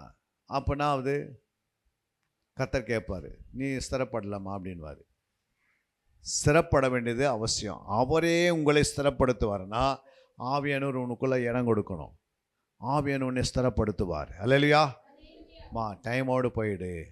8 மணிக்கு ஆலயம்னா 7:55 உள்ளே நுழைஞ்சி ஒரு 5 நிமிஷம் முழங்கால் படிக்கிட்டு உன்னை சுத்திகரித்துக்குன்னு ஆயத்தமாயிடணும். ஆண்டவரே, நான் துதிக்க போகிறேன், நான் ஜெபிக்க போகிறோம், வசனத்தை கேட்க போகிறோம், என்மேல் உங்களுடைய ஆவியே என்ன பண்ணுங்க? ஊற்றுங்கனே இருங்க. அப்போது அந்த ஆவியை சார்ஜ் பண்ணுவார் ஆண்டவர். நீ பலவீனமாக இருந்தால் இப்போ பலப்படுத்திடுவார். அப்போ இந்த ஒரு வாரத்தில் ஒரு நாள் நீங்கள் சண்டே கரெக்டாக வந்து டைமோட அந்த அபிஷேகத்தை நிரப்பப்பட்டு அந்த ஒரு வாரத்துக்கு ஏற்ற சார்ஜ் ஏற்றி நம்ம என்ன பண்ணோம்? போகணும். ஆனால் நம்ம என்ன பண்ணுறோம்? வரதே லேட்டாக வர்றதுனால சார்ஜ் இல்லாத போயிட்டு அடுத்த வாரம் போனால் வியாதியாக இருக்கிறோம், பலவீனமாக இருக்கிறோம், ஆளே காணாது போயிடுறாங்க சில நேரத்தில். அல்லேலூயா. அதுக்கு என்ன காரணம்? ஆலயத்துக்கு எதுக்கு வரோம்? நம்ம ஒரு பேட்டரி கொண்டு போய் சார்ஜ் ஏற்றுறோம். அது எதுக்கு ஏற்றுறோம்? இப்போ ஒரு வாரம் ஃபுல்லாக உங்களோட வண்டி ஓடணும். என்ன பண்ணணும்? பெட்ரோல் எப்படி போடுவீங்க? அந்த ஒரு வாரத்துக்கு ஏற்ற பெட்ரோல் போட்டு தான் போவோம். புரியுங்களே, போகிற இடத்துல எங்கேயுமே பெட்ரோல் இல்லை, உடனே ஃபஸ்ட்டு என்ன பண்ணுறோம், பெட்ரோல் போட்டுருவோம். அது மாதிரி ஒரு வாரம் நீங்கள் உலகத்தில் போய் இருக்க பாருங்க, அந்த 6 நாள் என்ன பண்ண போகிறோம், வெளியே இருக்க போகிறோம். அப்போ இப்போ சாசு வருவான், அவன் வருவான், இவன் வருவான், உனக்கு விரோதமாக எழும்புவான். அப்போ நீ சார்ஜ் ஆகி நல்லா பலப்பட்டு இங்கேருந்து நீங்கள் அபிஷேகத்தை நிரம்பி போனீங்கன்னா அந்த நுகங்கள் என்ன ஆகும், முறிக்க முடியும். அல்லேலூயா. அப்போ இதனுடைய ஆலயத்தில் வந்து வெறுமையாக போகக்கூடாது, சும்மா வந்து உட்காந்துட்டு கை தட்டிட்டு போயிடக்கூடாது. அல்லேலூயா. கர்த்தரை மகிமைப்படுத்தணும்னா எப்படி மகிமைப்படுத்தணும்? யோவான் 15:8 இருக்குது பாருங்க, எப்படி மகிமைப்படுத்தணும். நீங்கள் மிகுந்த கனிகளை கொடுப்பதினால் என் பிதா மகிமைப்படுவார், எனக்கும் நீங்கள் சிஷ்யராயிருப்பீர்கள். பிதா எப்போ மகிமைப்படுவார்? மிகுந்த கனி கொடுக்கும் பொழுது. மிகுந்த கனி கொடுக்கணும். அல்லேலூயா. கனியிலே மிகுந்த கனி இருக்கிறது, அதிக கனி இருக்கிறது, அப்புறம் கனி கொடுக்கணும். ஃபஸ்ட்டு கனி கொடுக்கணும், இரண்டாவது அதிக கனி கொடுக்கணும், மூன்றாவது மிகுந்த கனி கொடுக்கணும். அல்லேலூயா. ஃபஸ்ட்டு கனி கொடுக்கணும், அடுத்தது அதிக கனி கொடுக்கணும், அதுக்கு அடுத்தது மிகுந்த கனி கொடுக்கணும். அல்லேலூயா. அந்த 15ஆம் அதிகாரம் 1ஆம் வசனம் வாசிங்க. நான் மெய்யான திராட்சை செடி, என் பிதா திராட்சை தோட்டக்காரர். என்னில் கனி கொடாதிருக்கிற கொடி எதுவோ அதை அவர் அறுத்து போடுகிறார். கனி கொடுக்கிற கொடி எதுவோ அது அதிக கனிகளை கொடுக்கும்படி அதை சுத்தம் பண்ணுகிறார். ஏற்கனவே கனி கொடுக்குது, அதை என்ன பண்ணுறாரா, அதிக கனி கொடுக்கணும் அப்படின்னா என்ன செய்கிறாரு, சுத்தம் பண்ணுறாரு. அப்படின்னா என்ன அர்த்தம்? சுத்தம் பண்ணுறான்னு நம்ம அர்த்தம்,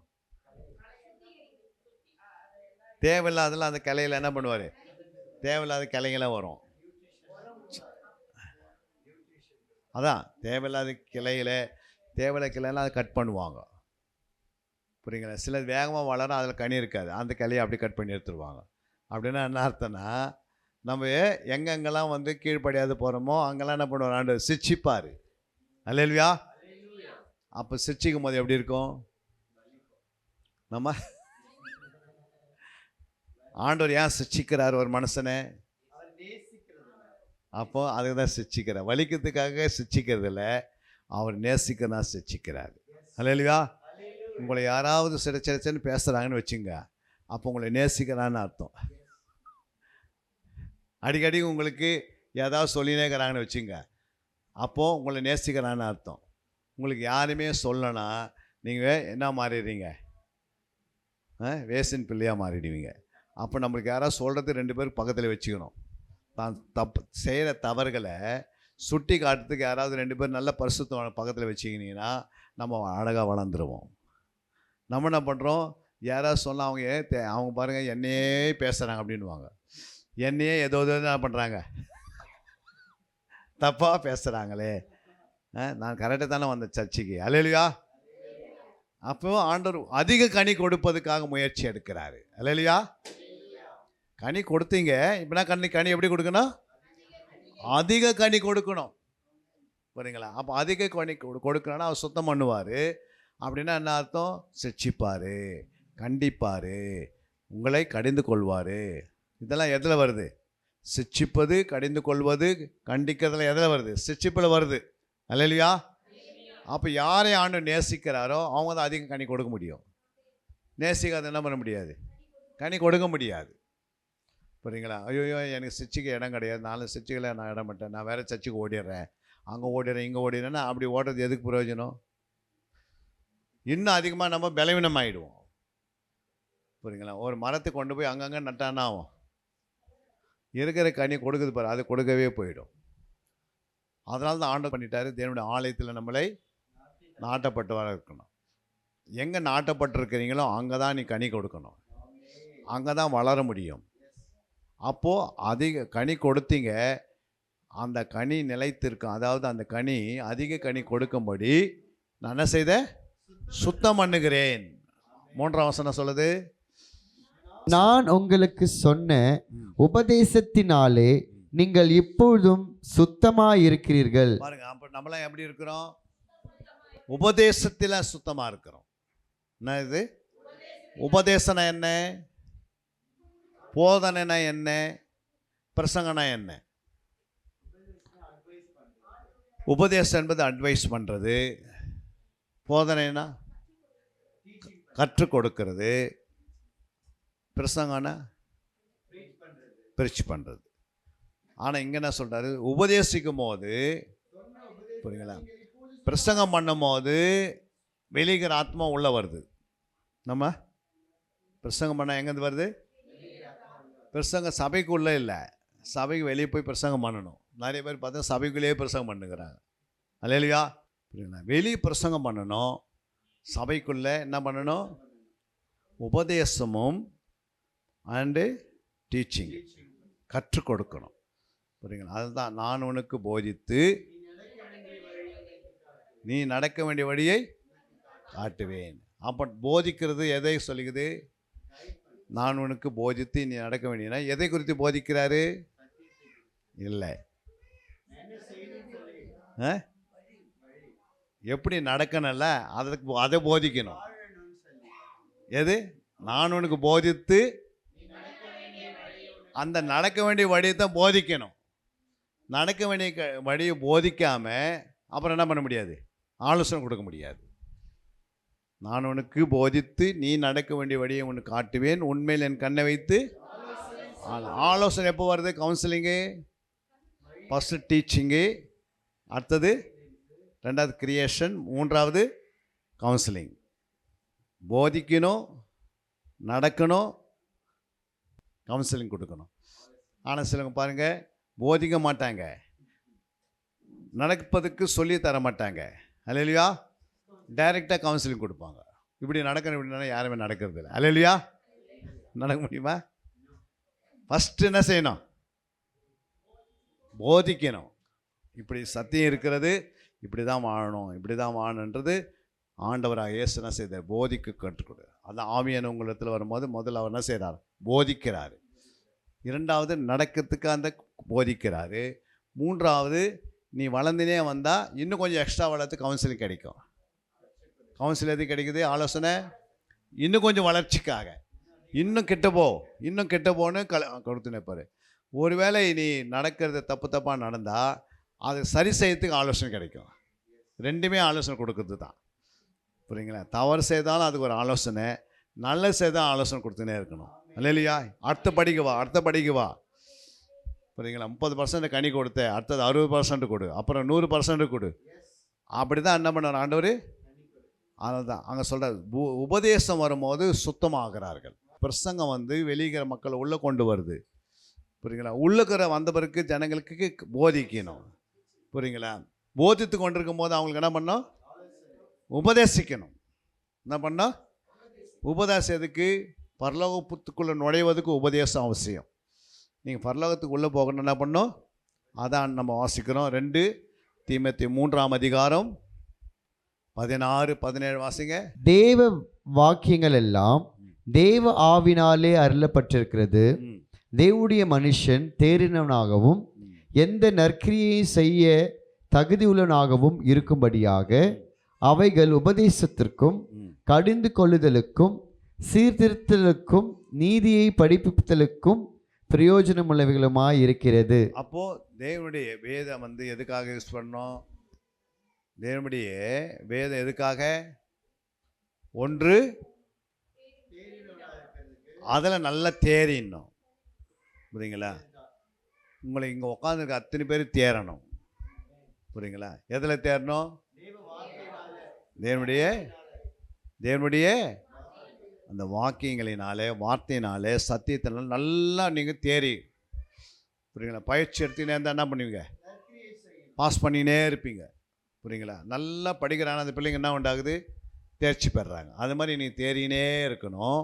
அப்போ வேத வாக்கியங்கள்லாம் தேறுவதற்கும், அடுத்தது ரெண்டாவது நற்கிரிகளை செய்வதற்கும் இல்லை. ஃபஸ்ட்டு என்ன போட்டுக்குது? 16 என்ன வாசிங்க? வேத வாக்கியங்கள் எல்லாம் தேவ ஆவினாலே அருளப்பட்டிருக்கிறது. அப்ப தேவனுடைய இந்த வேத வாக்கியங்கள்லாம் தேவனுடைய ஆவியினாலே அருளப்பட்டிருக்கிறது. இந்த ஆவியானவர் 40 பேர் கொண்டு எழுதிட்டாரு. எத்தனை பேர்? 40 பேர் ஒரு குழுவாக என்ன பண்ணியிருக்கிறாங்க? 40 பரிசுத்தவான்கள் இந்த வேதத்தை எழுதினார்கள். அல்லேலூயா. எப்படி எழுதினார்கள்? தேவ ஆவினாலே அருளப்பட்டிருக்கிறது. தேவனுடைய ஆவி அவங்க மேலே இறங்கிச்சு. எழுதணும், சும்மாலாம் எழுதலை. புரியுதுங்களா? ஃபஸ்ட்டு இது ஆண்டவர் என்ன பண்ணிட்டாரு, மத்தேயு, மார்க்கு, லூக்கா, யோவான்லாம் பேசுகிறாரு.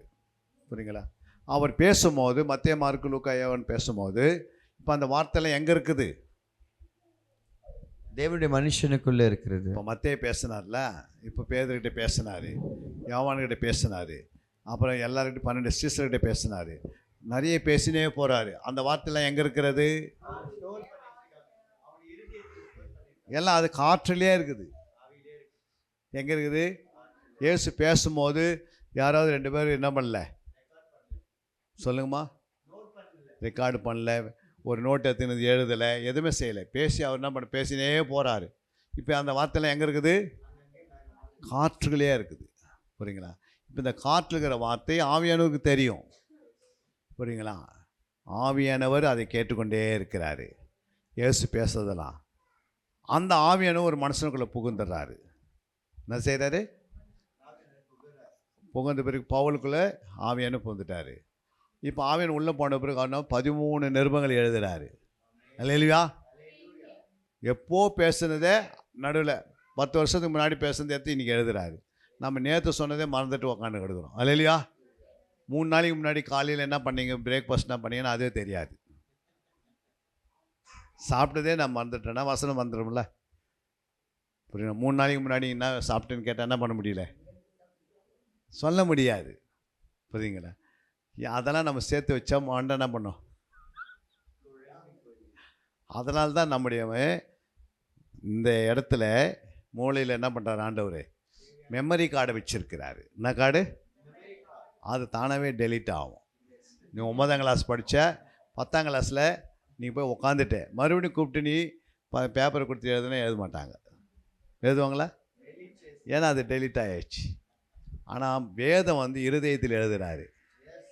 எங்கே எழுதுகிறாரு? வேதம் இருதயத்துக்கு போனோம். உலகத்தை வார்த்தையில் எங்கே போனோம்? மைண்டு, மூளைக்கு போனோம். அல்லேலூயா. நம்ம ஆளுங்க என்ன பண்ணுறாங்க, உலகத்தில் வார்த்தையில் இருதயத்தில் வைக்கிறோம். இருதயத்தில் வைக்க முடியாது. அல்லேலூயா. ஏன் சொல்லுங்கள்?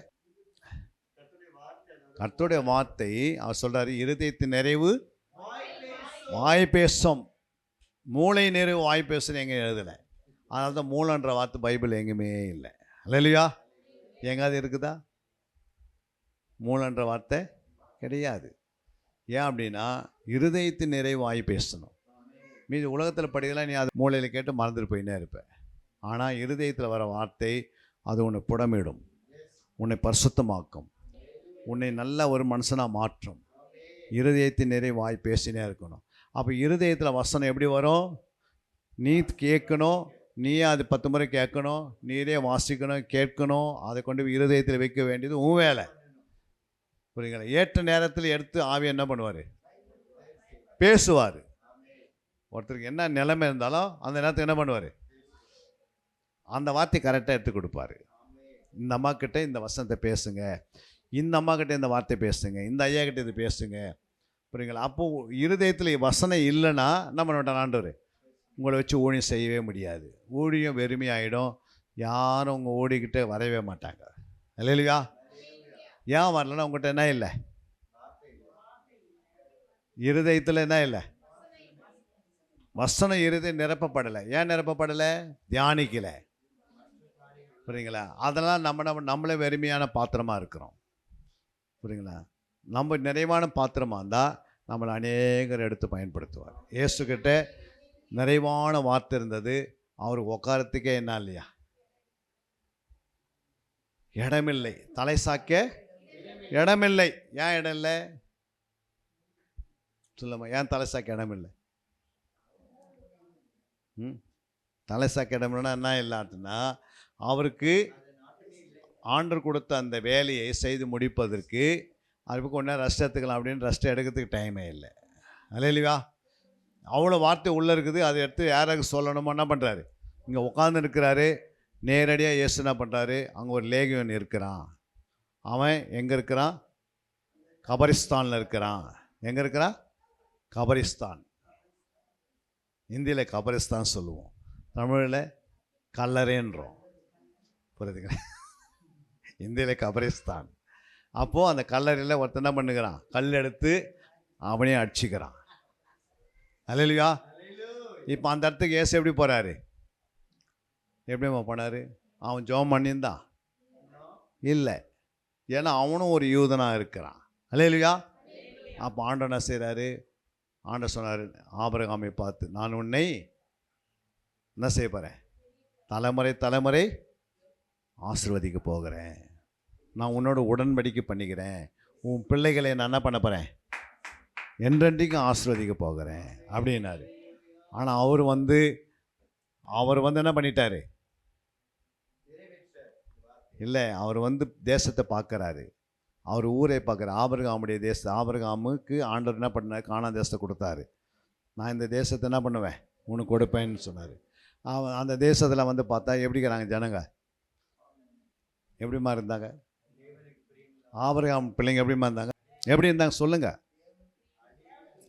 ஒருத்தர் 38 வருஷமாக வியாதியில் படுத்துனுக்கிறாரு, ஒரு அம்மா 18 வருஷமாக கூனியாக இருக்கிறாங்க. புரியுங்களா? அவருடைய பிள்ளைங்களாம் குஷ்டரோகியாக இருக்கிறாங்க, அவங்க பிள்ளைங்களாம் பிச்சை எடுத்துன்னுக்கிறாங்க, ஆபிரகாம் பிள்ளைங்க. அல்லேலூயா. அப்போ தேசத்தை பார்த்து என்ன செய்கிறார் ஆண்டவர், இல்லை, தேசத்தை பார்த்து கண்ணீர் விட்டார். நான் ஆபிரகாமை கொடுத்த பிள்ளைங்களாம் எப்படிக்குதான், எப்படிமா இருக்குது, வியாதிகளை நிரம்பி மறுமலை நிரம்பி பிச்சை எடுக்கிற அளவுக்கு. புரியுங்களா? ஒரு ஆபிரகாம் சந்ததியை நான் எப்படி ஆசீர்வதிக்கணும், இல்லை, எப்படி ஆசீர்வதினா நிறைவான ஆசீர்வத்தை ஆசீர்வதிக்கணும். புரியுங்களா? அவங்க ஒருத்தன் என்ன பண்ணுறான், டேக்ஸியை என்ன பண்ணுறான், டேக்ஸ் பணத்தை வாங்குறது, அவன் வட்டியோடு வாங்குறது, சகைவு. நீயும் ஆபிரகாமுடைய குமாரனாக இருக்கிறாயே, மனந்திருமலுக்கு சொல்கிறாரு. அல்லேலூயா. அப்போது அவங்களுக்கெல்லாம் யாருக்குமே ஜெர்மனி என்ன பண்ணல, 38 வருஷமாக இருக்கிற மனுஷங்கிட்ட போய் என்ன செய் நீ அப்படின்னு சொன்னார். அப்போ என்ன சொன்னார் அவர், ஏன் சொன்னார் அது மாதிரி, ஏன் அங்கே போனார் ஆண்டவர்? 38 வருஷமாக அவனை தேடி ஏன் இயேசு போனார்னா, அவனும் ஒரு ஆபிரகாம் குமாரனாகிறான். அல்லேலூயா. அப்போ அந்த இடத்துல ஒரு மனுஷனை தான் எழுதியிருக்கிறாரு, ஆனால் அங்கே 1000 பேருக்கு மேலே என்ன பண்ணிக்கிறாரு, எல்லாரையும் சுகமாக்கி அந்த பெதஸ்தா குளத்தில் யாரும் படுக்க வைக்காது பண்ணிட்டாரு. அல்லேலூயா. இவங்கிட்ட போகிறாரு, 38 வருஷமாக இருக்கிறவன்கிட்ட, நீ சுகமாய் விரும்புகிறாயின்னு கேட்குறாரு. அவன் என்ன சொன்னான், நம்ம சொன்னா, நீ சுகமாக விரும்புகிறாயின்னு கேட்குறாரு 38 வருஷமாக இருக்கிற மனுஷனை. அதுக்கு என்ன சொன்னாங்க, உங்கள்கிட்ட கேட்குறாங்க, நீ சாப்பிட்றீங்களாமா அப்படின்னு கேட்குறாங்க. சாப்பிட்டியா இல்லை சாப்பிட்றீங்களா கேட்டால் என்ன செய்யணும், என்ன சொல்லணும், சாப்பிட்றன்னு சொல்லணும். எங்கள் வீட்டில் 2 நாளைக்கு முன்னாடி அரிசி வாங்கி வச்சுருக்கிறாங்க, அதை வாங்கி வச்சுருக்கிறாங்க, இதை வாங்கி வச்சுருக்கிறாங்க, நாங்கள் அங்கே எங்கேயும் சாப்பிட்டதில்ல, அங்கே தான் சாப்பிடுவோம், இதெல்லாம் குறுக்கு என்ன பண்ணுறது, எதுவுமே பேச வேண்டிய அவசியமே இல்லை. அதனால தான் இந்த 38 வருஷமாக இருக்கிற மனுஷங்கிட்ட கேட்குறேன், நீ சுகமாக விரும்புன்னு கேட்டால் அவர் சொல்கிறாரு, என்னை கொண்டு வந்து என்ன பண்ணாங்க, தேவதூதன் கலக்கும் போதெல்லாம் என்னால் என்ன பண்ண முடியல. சரிங்களா? அதனால் இயேசுனா சொல்லிட்டாரு, ஏன் படிக்கட்டுன்னு போனாரு, இல்லை, விசுவாசத்துக்காக சொல்கிறார் படிக்கட்டுன்னு போனேன். ஆனால் அந்த படுக்கை எதுக்கு எடுத்துன்னு போக சொல்கிறான்னா, உன்னை சுகமாகிட்டே நீ இங்கே படுத்துப்ப, என்னது இங்கே படுத்து என்ன பண்ணுவேன், 38 வருஷத்துக்கு யாராவது சாப்பாடு கொடுத்தாங்கல்ல, சாப்பிட்டு உட்காந்து வந்தால, இன்னும் ஒரு காலத்தை அப்படியே கழிச்சிடலாம். அல்லேலூயா. சிலங்க பாருங்க, ஆண்டு சுகமாகிட்டு இருப்பார், ஆனால் என்ன சொல்லுப்பாங்க, இன்னும் இடுப்பு வலிச்சுன்னு இது பண்ணுவேன், இன்னும் கால் வலிக்குதுன்னுவாங்க. புரியுதுங்களா? இதே சொல்லின்னுப்பாங்க காலத்தை. ஆண்டவர் எப்போ சுகமாக்கிட்டார், நீங்கள் ஞானம் சாரும் போது உங்களுக்கு விடுதலை ஆயிடுச்சு, அன்றைக்கே உங்களுக்கு கர்த்தர் ஆசீர்வதிட்டார். ஆனால் இன்னும் ஆசீர்வதிகள் சொல்லினே இருப்போம். அந்த 38 வருஷம் மனுஷன் மாதிரி இங்கே உட்காந்துக்கிறீங்க. அல்லேலூயா. அப்போ இதெல்லாம் எதுக்கு சொல்ல வரேன்னா, ஆண்டவர் வந்து ஆபிரகாமுடைய பிள்ளைகளை ஃபஸ்ட்டு அவருக்கு எந்த ஜெபம் இல்லாதையே சுகமாக்குறாரு. அல்லேலூயா. எந்த ஜெபமே இல்லை, ஆனால் அவரே நேரடியாக போகிறாரு. ஏன் போகிறாருன்னா, அவர் இருதயத்தில் வசனம் நிரம்பி இருக்கிறது, வல்லமை இருக்கிறது, அவர் எந்த எதிர்பார்க்காத போய் விடுதலாக்குறாரு. உங்களையும் கர்த்தர் அப்படி தான் செய்ய போகிறாரு. நீங்களும் வசனத்தை நிரப்பி கொள்ள வேண்டும், ஆவியில் நிரம்ப வேண்டும், நீங்களும் புறப்பட்டு போய் சகல ஜாதிகளையும் சீசராக்கி சகல ஜாதிகளை விடுதலாக்கி ஆலயத்துக்கு கொண்டு வரணும். அல்லேலூயா. இதை தான் ஆண்டவர் செய்ய சொன்னார். புரியுங்களா? அப்போ ஆண்டவர் மேலேயே உங்களுடைய விசுவாசம் இருக்கணும். புரியுங்களா? கபடற்றவளாக இருக்கணும், குற்றமற்றவளாக இருக்கணும். அப்புறம் எப்படி இருக்கணும்?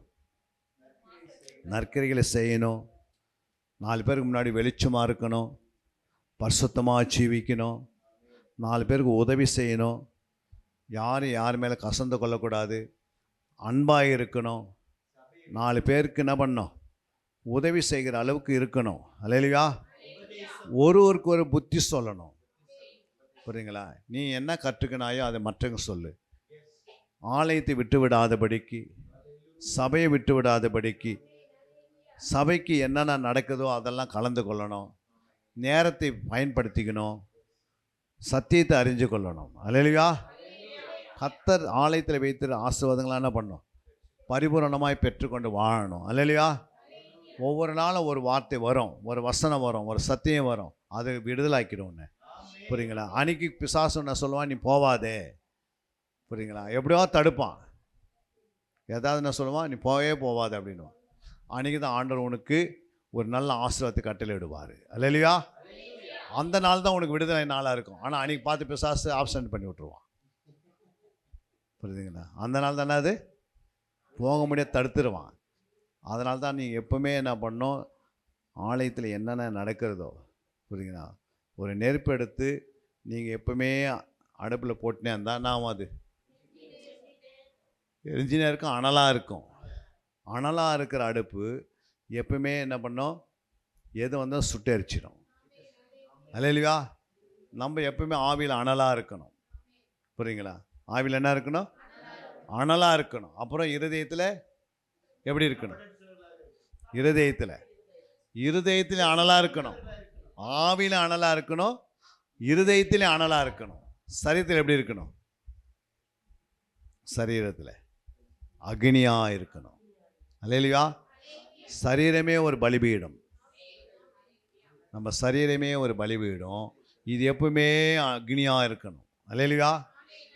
எப்பவுமே நீங்கள் ஜபம் ஜபம் ஜபம் ஜபம் ஜபன்றது உங்கள் வாழ்க்கையில் இருந்துகிட்டே இருக்கணும். வேத வசனம் இரவும் பகலும் தியானம் பண்ணினே இருக்கணும். எப்போதும் ஆண்டவருடைய சமூகத்தில் நிற்கணும். ஆண்டவருக்காக நின்று ஆண்டவருக்காக என்ன பண்ண? ஓடிக்கினே இருக்கணும். இப்படி நீ செய்தினே இருந்தீங்கன்னா உங்கள் வாழ்க்கையில் முன்னேற்றம் வந்துடும். அல்லேலூயா. உங்கள் எல்லா வியாதிகளும் உங்களை விட்டு ஓடும். உங்களை மட்டும் விட்டு ஓடாதே. நீங்கள் எங்கெல்லாம் போகிறீங்களோ அவங்க வியாதி அவங்கள விட்டு ஓடும்.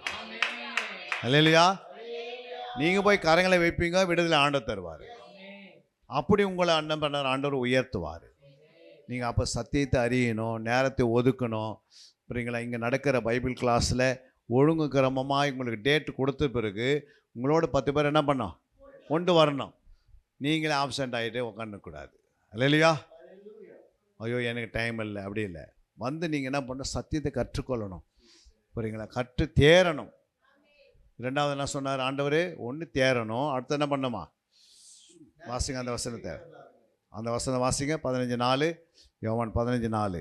என்னில் நிலைத்திருங்கள், நான் உங்களில் நிலைத்திருப்பேன். கொடியானது திராட்சை செடியில் நிலைத்திராவிட்டால் அது தானா கனி கொடுக்க மாட்டாது. நீங்கள் என்னில் நிலைத்திராவிட்டால் கனி கொடுக்க மாட்டீர்கள். அல்லேலூயா. அப்போ நிலைத்து இருக்கணும். நம்ம என்ன செய்யணும்? கொடியானது செடியில் என்ன பண்ணோம்? நிலைத்திருந்தால் அது என்ன செய்யும்? கனி கொடுக்கும். புரியுங்களா? அடுத்த வசனம் வாசிங்க. நானே திராட்சை செடி, நீங்கள் கொடிகள். ஒருவன் என்னிலும் நான் அவனிலும் நிலைத்திருந்தால் அவன் மிகுந்த கனிகளை கொடுப்பான். என்னை இல்லாமல் உங்களால் ஒன்றும் செய்யக்கூடாது. என்ன சொல்ற ஆண்டவரே? நீங்கள் என்னிலும் நான் உங்களிலும் நிலைத்திருப்பேன். அப்ப என்ன செய்யணும்? நான் திராட்சை செடி, நீங்கள் கொடிகள். புரியுங்களா? அப்போ செடியோடு இணைஞ்சு இருக்கணும். எப்பவுமே எப்படி இருக்கணும்? அப்படியே நீங்கள் என்னிலும் நான் உங்களிலும் நிலைத்திருந்தால் நீங்கள் மிகுந்த கனிகளை கொடுப்பீர்கள். கனி கொடுப்பீர்கள், அதிக கனி கொடுப்பீர்கள், மிகுந்த கனிகளை கொடுப்பீர்கள். அல்லேலூயா. அடுத்த வசனம் சொல்லுகிறது, ஒருவன் என்னில் நிலைத்திராவிட்டால் வெளியே எரியுண்ட கொடியைப் போல அவன் எரியுண்டு உலர்ந்து போவான். அப்போ நீங்க அப்படிப்பட்டவைகளை போதும். அப்போ என்ன சொல்கிறார் ஆண்டவரே, நீங்கள் நிலைத்து இருக்கணும்னா எதில் சபையில் நிலைத்து இருக்கணும், வேத பாடத்தில் நிலைத்து இருக்கணும், புரியுங்களா? வேதத்தை நீ வாசிக்கிறதுல நீ நிலைத்து இருக்கணும், ஜபத்தில் நிலைத்து இருக்கணும், ஆலயத்தை விட்டு விடாத நிலைத்து இருக்கணும், ஆலயத்துக்காக போய் வெளியே போய் என்ன பண்ணணும், ஆத்ம ஆதாயத்துக்கு சுவிசேஷம் அறிவிக்கணும்.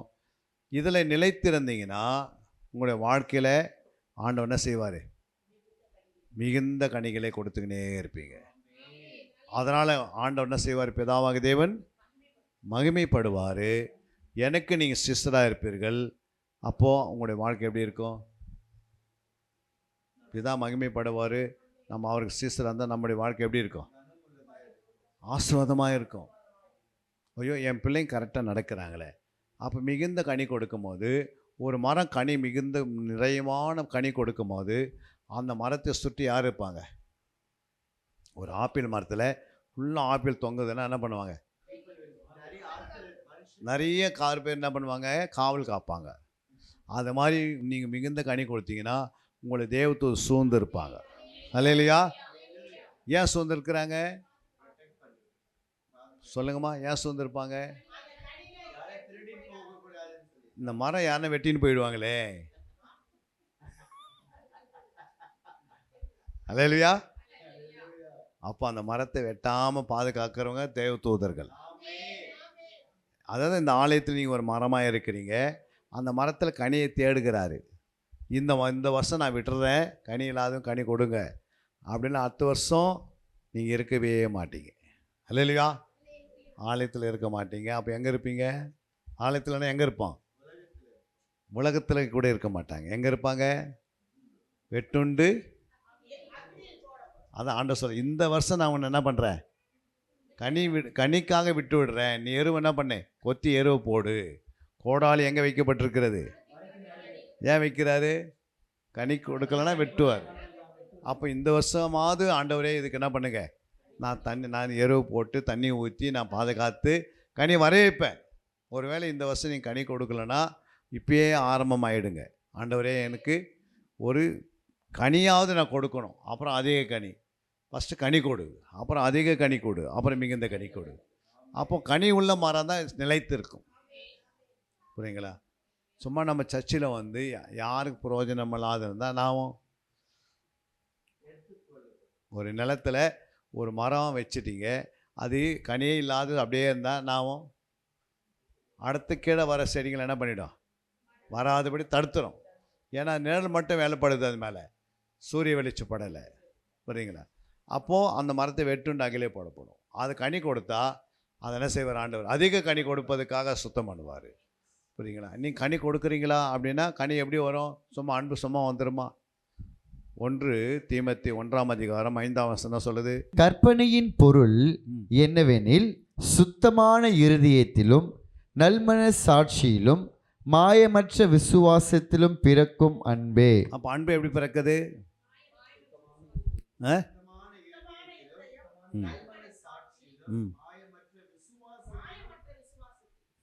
இது 3 உங்களுக்குள்ளே இருக்கணும். சுத்தமான இருதயம் இருக்குதா? எத்தனை பேர் சுத்தமான இருதயம் இருக்குது? கரங்களை உயர்த்தி ஒரு அலையில சொல்லுங்க. இருதயத்தில் சுத்தமுள்ளவர்கள் பாக்கியவான்கள், அவர்கள் தேவனை தரிசிப்பார்கள். அப்போ இருதயத்தில் சுத்தம் இருக்கணும். புரியுங்களா? அசுத்தம் தான் என்ன பண்ணும்? இல்லை, அசுத்தம் இருந்தால் என்ன ஆகுன்னா அந்த அன்பு மாயமலமாக இருக்கும். புரியுங்களா? சுத்தமாக இருந்தால் சுத்தமான அன்பு உருவாகுது. அல்லேலூயா. அப்போ இருதயத்தில் சுத்தம் இருக்கணும். ஆவியில் என்ன இருக்கணும்? ஆவியில் விசுவாசம் இருக்கணும். என்ன இருக்கணும்? விசுவாசம் இருக்கணும். இருதயத்தில் சுத்தம் இருக்கணும். அதான் ஆவியில் எப்படி இருக்கணுமா? விசுவாசம் இருக்கணும். இருதயத்தில் சுத்தம் இருக்கணும். அதுக்கடுத்தது சாட்சியிலும் மாயமற்ற விசுவாசத்திலும் பிறக்கும் அன்பே. நல்ல மனசாட்சி, ஆத்மாவில் மனசாட்சி இருக்கணும். அல்லேலூயா. ஃபஸ்ட்டு வந்து சரீரத்தில் சுத்தமாக இருக்கணும். ஆத்மா இருதயத்தில் இல்லை. ஃபஸ்ட்டு எங்கே இருக்கணும்? சரீரத்தில் சுத்தமாக இருக்கணும், இருதயத்தில் விசுவாசம் இருக்கணும், ஆவியில் ஆத்மாவில் என்ன இருக்கணும், நல் மனசாட்சி இருக்கணும். நவாசி நல்ல மனசாட்சி இருக்கணும். இது 3 உங்களுக்குள்ளே உருவாயிடுச்சுன்னா உடனே என்ன உருவாகுது, என்ன பிறக்குது, அன்பு பிறக்குது.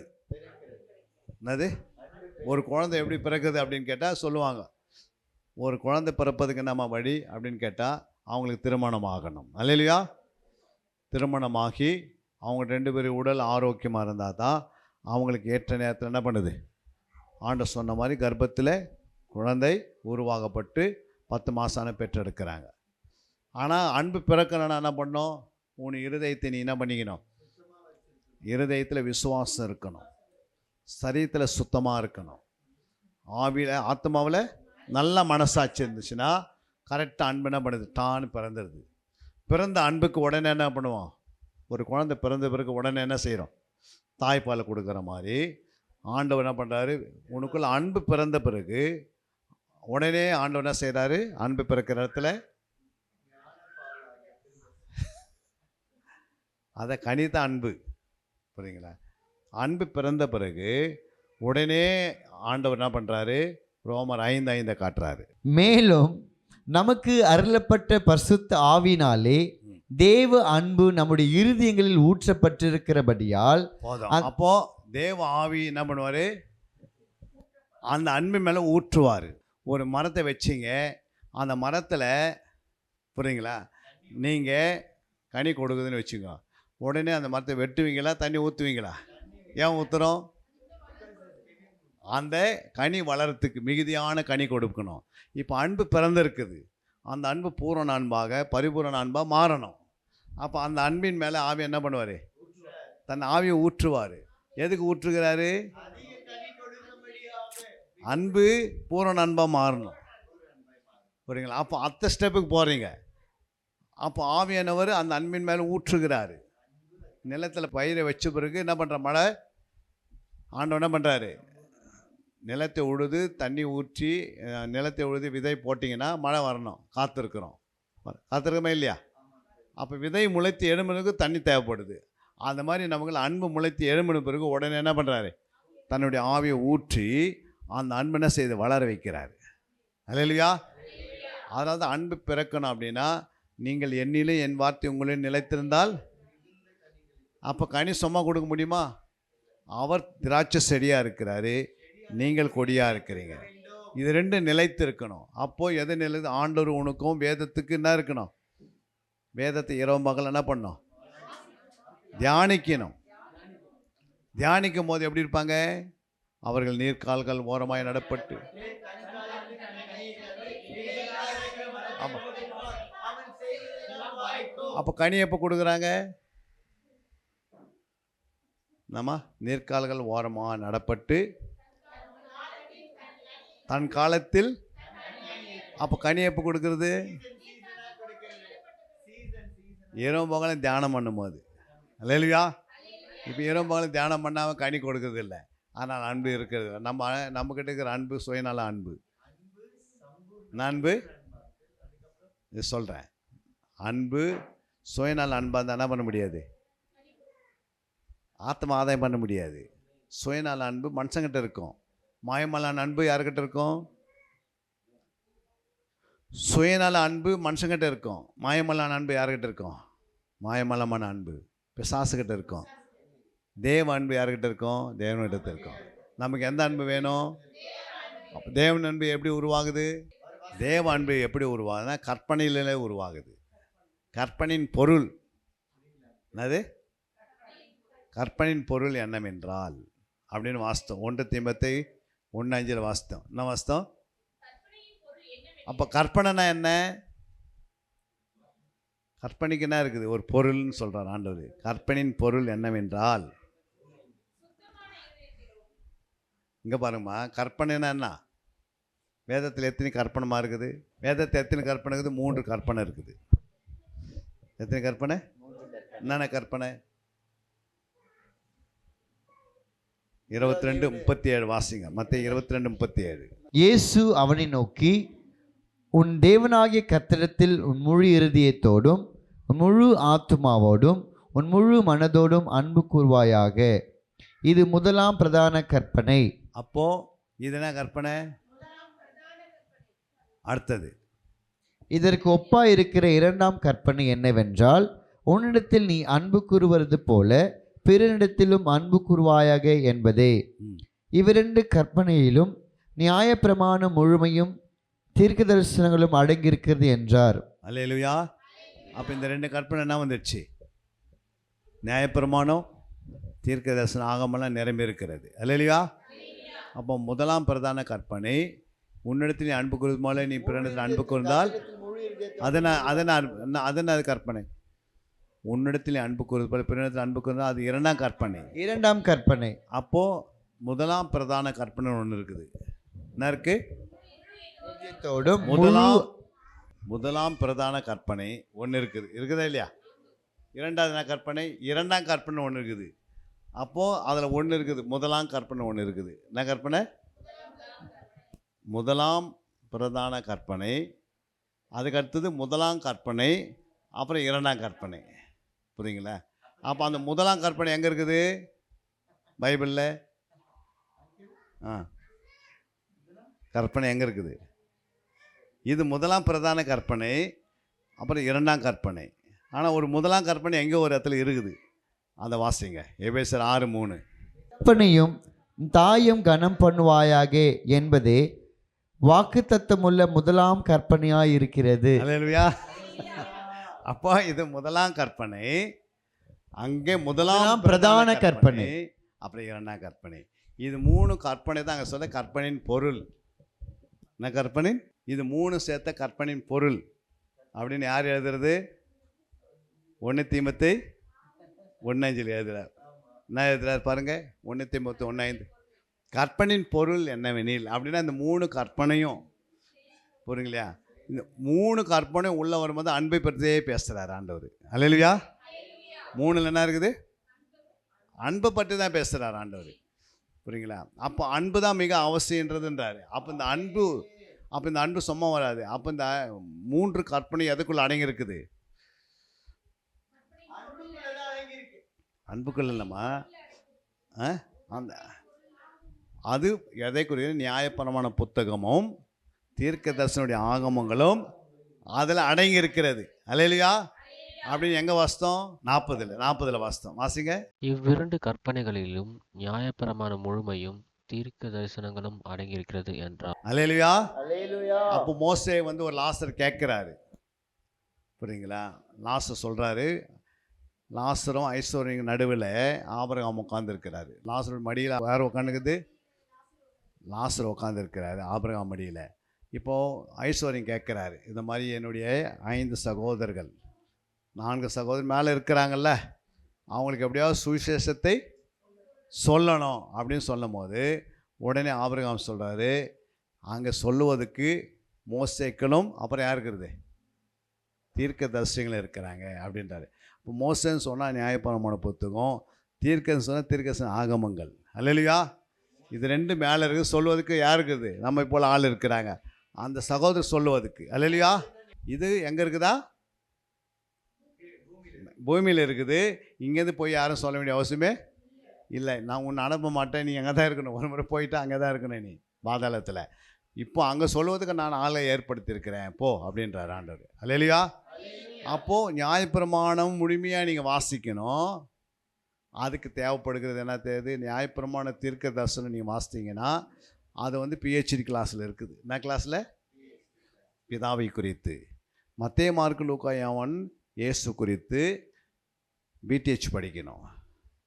அப்போஸ்தலர்லேருந்து வெளிப்படுத்தின வரைக்கும் MTH படிக்கணும். அல்லேலூயா. ஆதியங்குட்டு மளிகை வரைக்கும் PhD குறித்து கற்றுக் கொடுக்குறோம். புரியுதுங்களா? மத்தேயு மார்க்கு லூக்கா BTHக்காக, அப்போஸ்தலர்லேருந்து வெளிப்படுத்தின வரைக்கும் யாருக்காக? MTH class.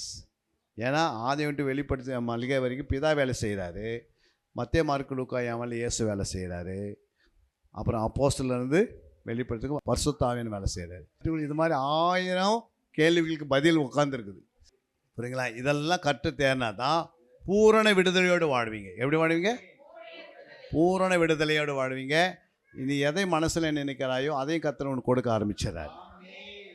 புரியுங்களா? 4 சைடு அடைக்கப்பட்டிருக்கிறதுனால எது நினச்சாலும் கிடைக்க மாட்டேங்குது, எது சொன்னாலும் கிடைக்க மாட்டேங்குது, எப்படி ஜெபம் பண்ணாலும் கிடைக்க மாட்டேங்குது. அதுக்கு என்ன காரணம்னா 4 சைடு அடைப்பு. அந்த அடைப்பை தூக்கணும்னா ஃபஸ்ட்டு கேள்விக்கு பதில் என்ன பண்ணணும்? நம்ம கிடைச்சினே இருக்கணும். ஒவ்வொரு வேதத்தினுடைய கேள்விக்கு பதில் கிடைக்க கிடைக்க கிடைக்க அந்த கேள்வினால் வசனம் என்ன பண்ண, விசுவாசம் வளர்ந்துருது. அல்லேலூயா. ஒரு கரங்களை தட்டி தேவநாமத்தை மையப்படுத்துங்க. அன்பிற்குரியவர்களே, சத்திய வேத ஆராய்ச்சி வித்தியாசாலை தரிசன ஊழியம் 1. வடமாநிலத்தில் 300 திருச்சபைகளை உருவாக்குதல். 2. மாதம் ஒருமுறை எழுப்புதல் உருவாக்கும் எழுப்புதல் கூட்டம். 3. ஊழியர்கள், சபை தலைவர்கள், சுவிசேஷர்களுக்கென கருத்தரங்கு, அதாவது சத்திய வேத ஆராய்ச்சி நேரம். 4. டிவி ஊழியம். 5. பத்திரிகை ஊழியம். 6. CD DVD ஊழியம். 7. பவர் கேம்ப் அக்னி அபிஷேக முகாம். 8. உபதேச ஆராய்ச்சி கருத்தரங்கு ஊழியம். 9. நலிந்த குழந்தைகள் இல்லம். 10. 24 மணி நேர ஜெப மையம். 11. சத்திய தேவ ஆராய்ச்சி கல்லூரி. 12. சிறுவர்கள் உருவாக்கும் ஊழியம். 13. மருத்துவ முகாம். 14. ஜெயில் ஊழியம். 15. கைப்பிரதி ஊழியம். 16. கிராம ஊழியம். 17. மிஷனரியை உருவாக்கும் ஊழியம். 18. நன்றி துதி ஆராதனை கூட்டங்கள். 19. சமூக நலப்பணிகள் ஊழியம். 20. இன்டர்நெட் மூலமாக ஆன்லைன் படிப்புகள். இது விரைவில் வரவிருக்கின்றது. 21. தேவனுடைய வருகைக்கு ஆயத்தப்படுத்துதல். இதனுடைய நோக்கங்கள்: 1 கோடி சீடர்கள் உருவாகுதல், 1 கோடி ஜாமக்காரர்கள் உருவாகுதல், 1 கோடி யுத்த வீரர்கள் உருவாகுதல், 1 கோடி ஊழியர்கள் உருவாகுதல். தரிசனத்தை அவன் கண்டபோது அவர்களுக்கு சுவிசேஷத்தை அறிவிக்கும்படி கர்த்தர் எங்களை அழைத்தார். புறப்பட்டு போக பிரயத்தனம் பண்ணி. அப்போஸ்தலர் நடபடிகள் 16:10.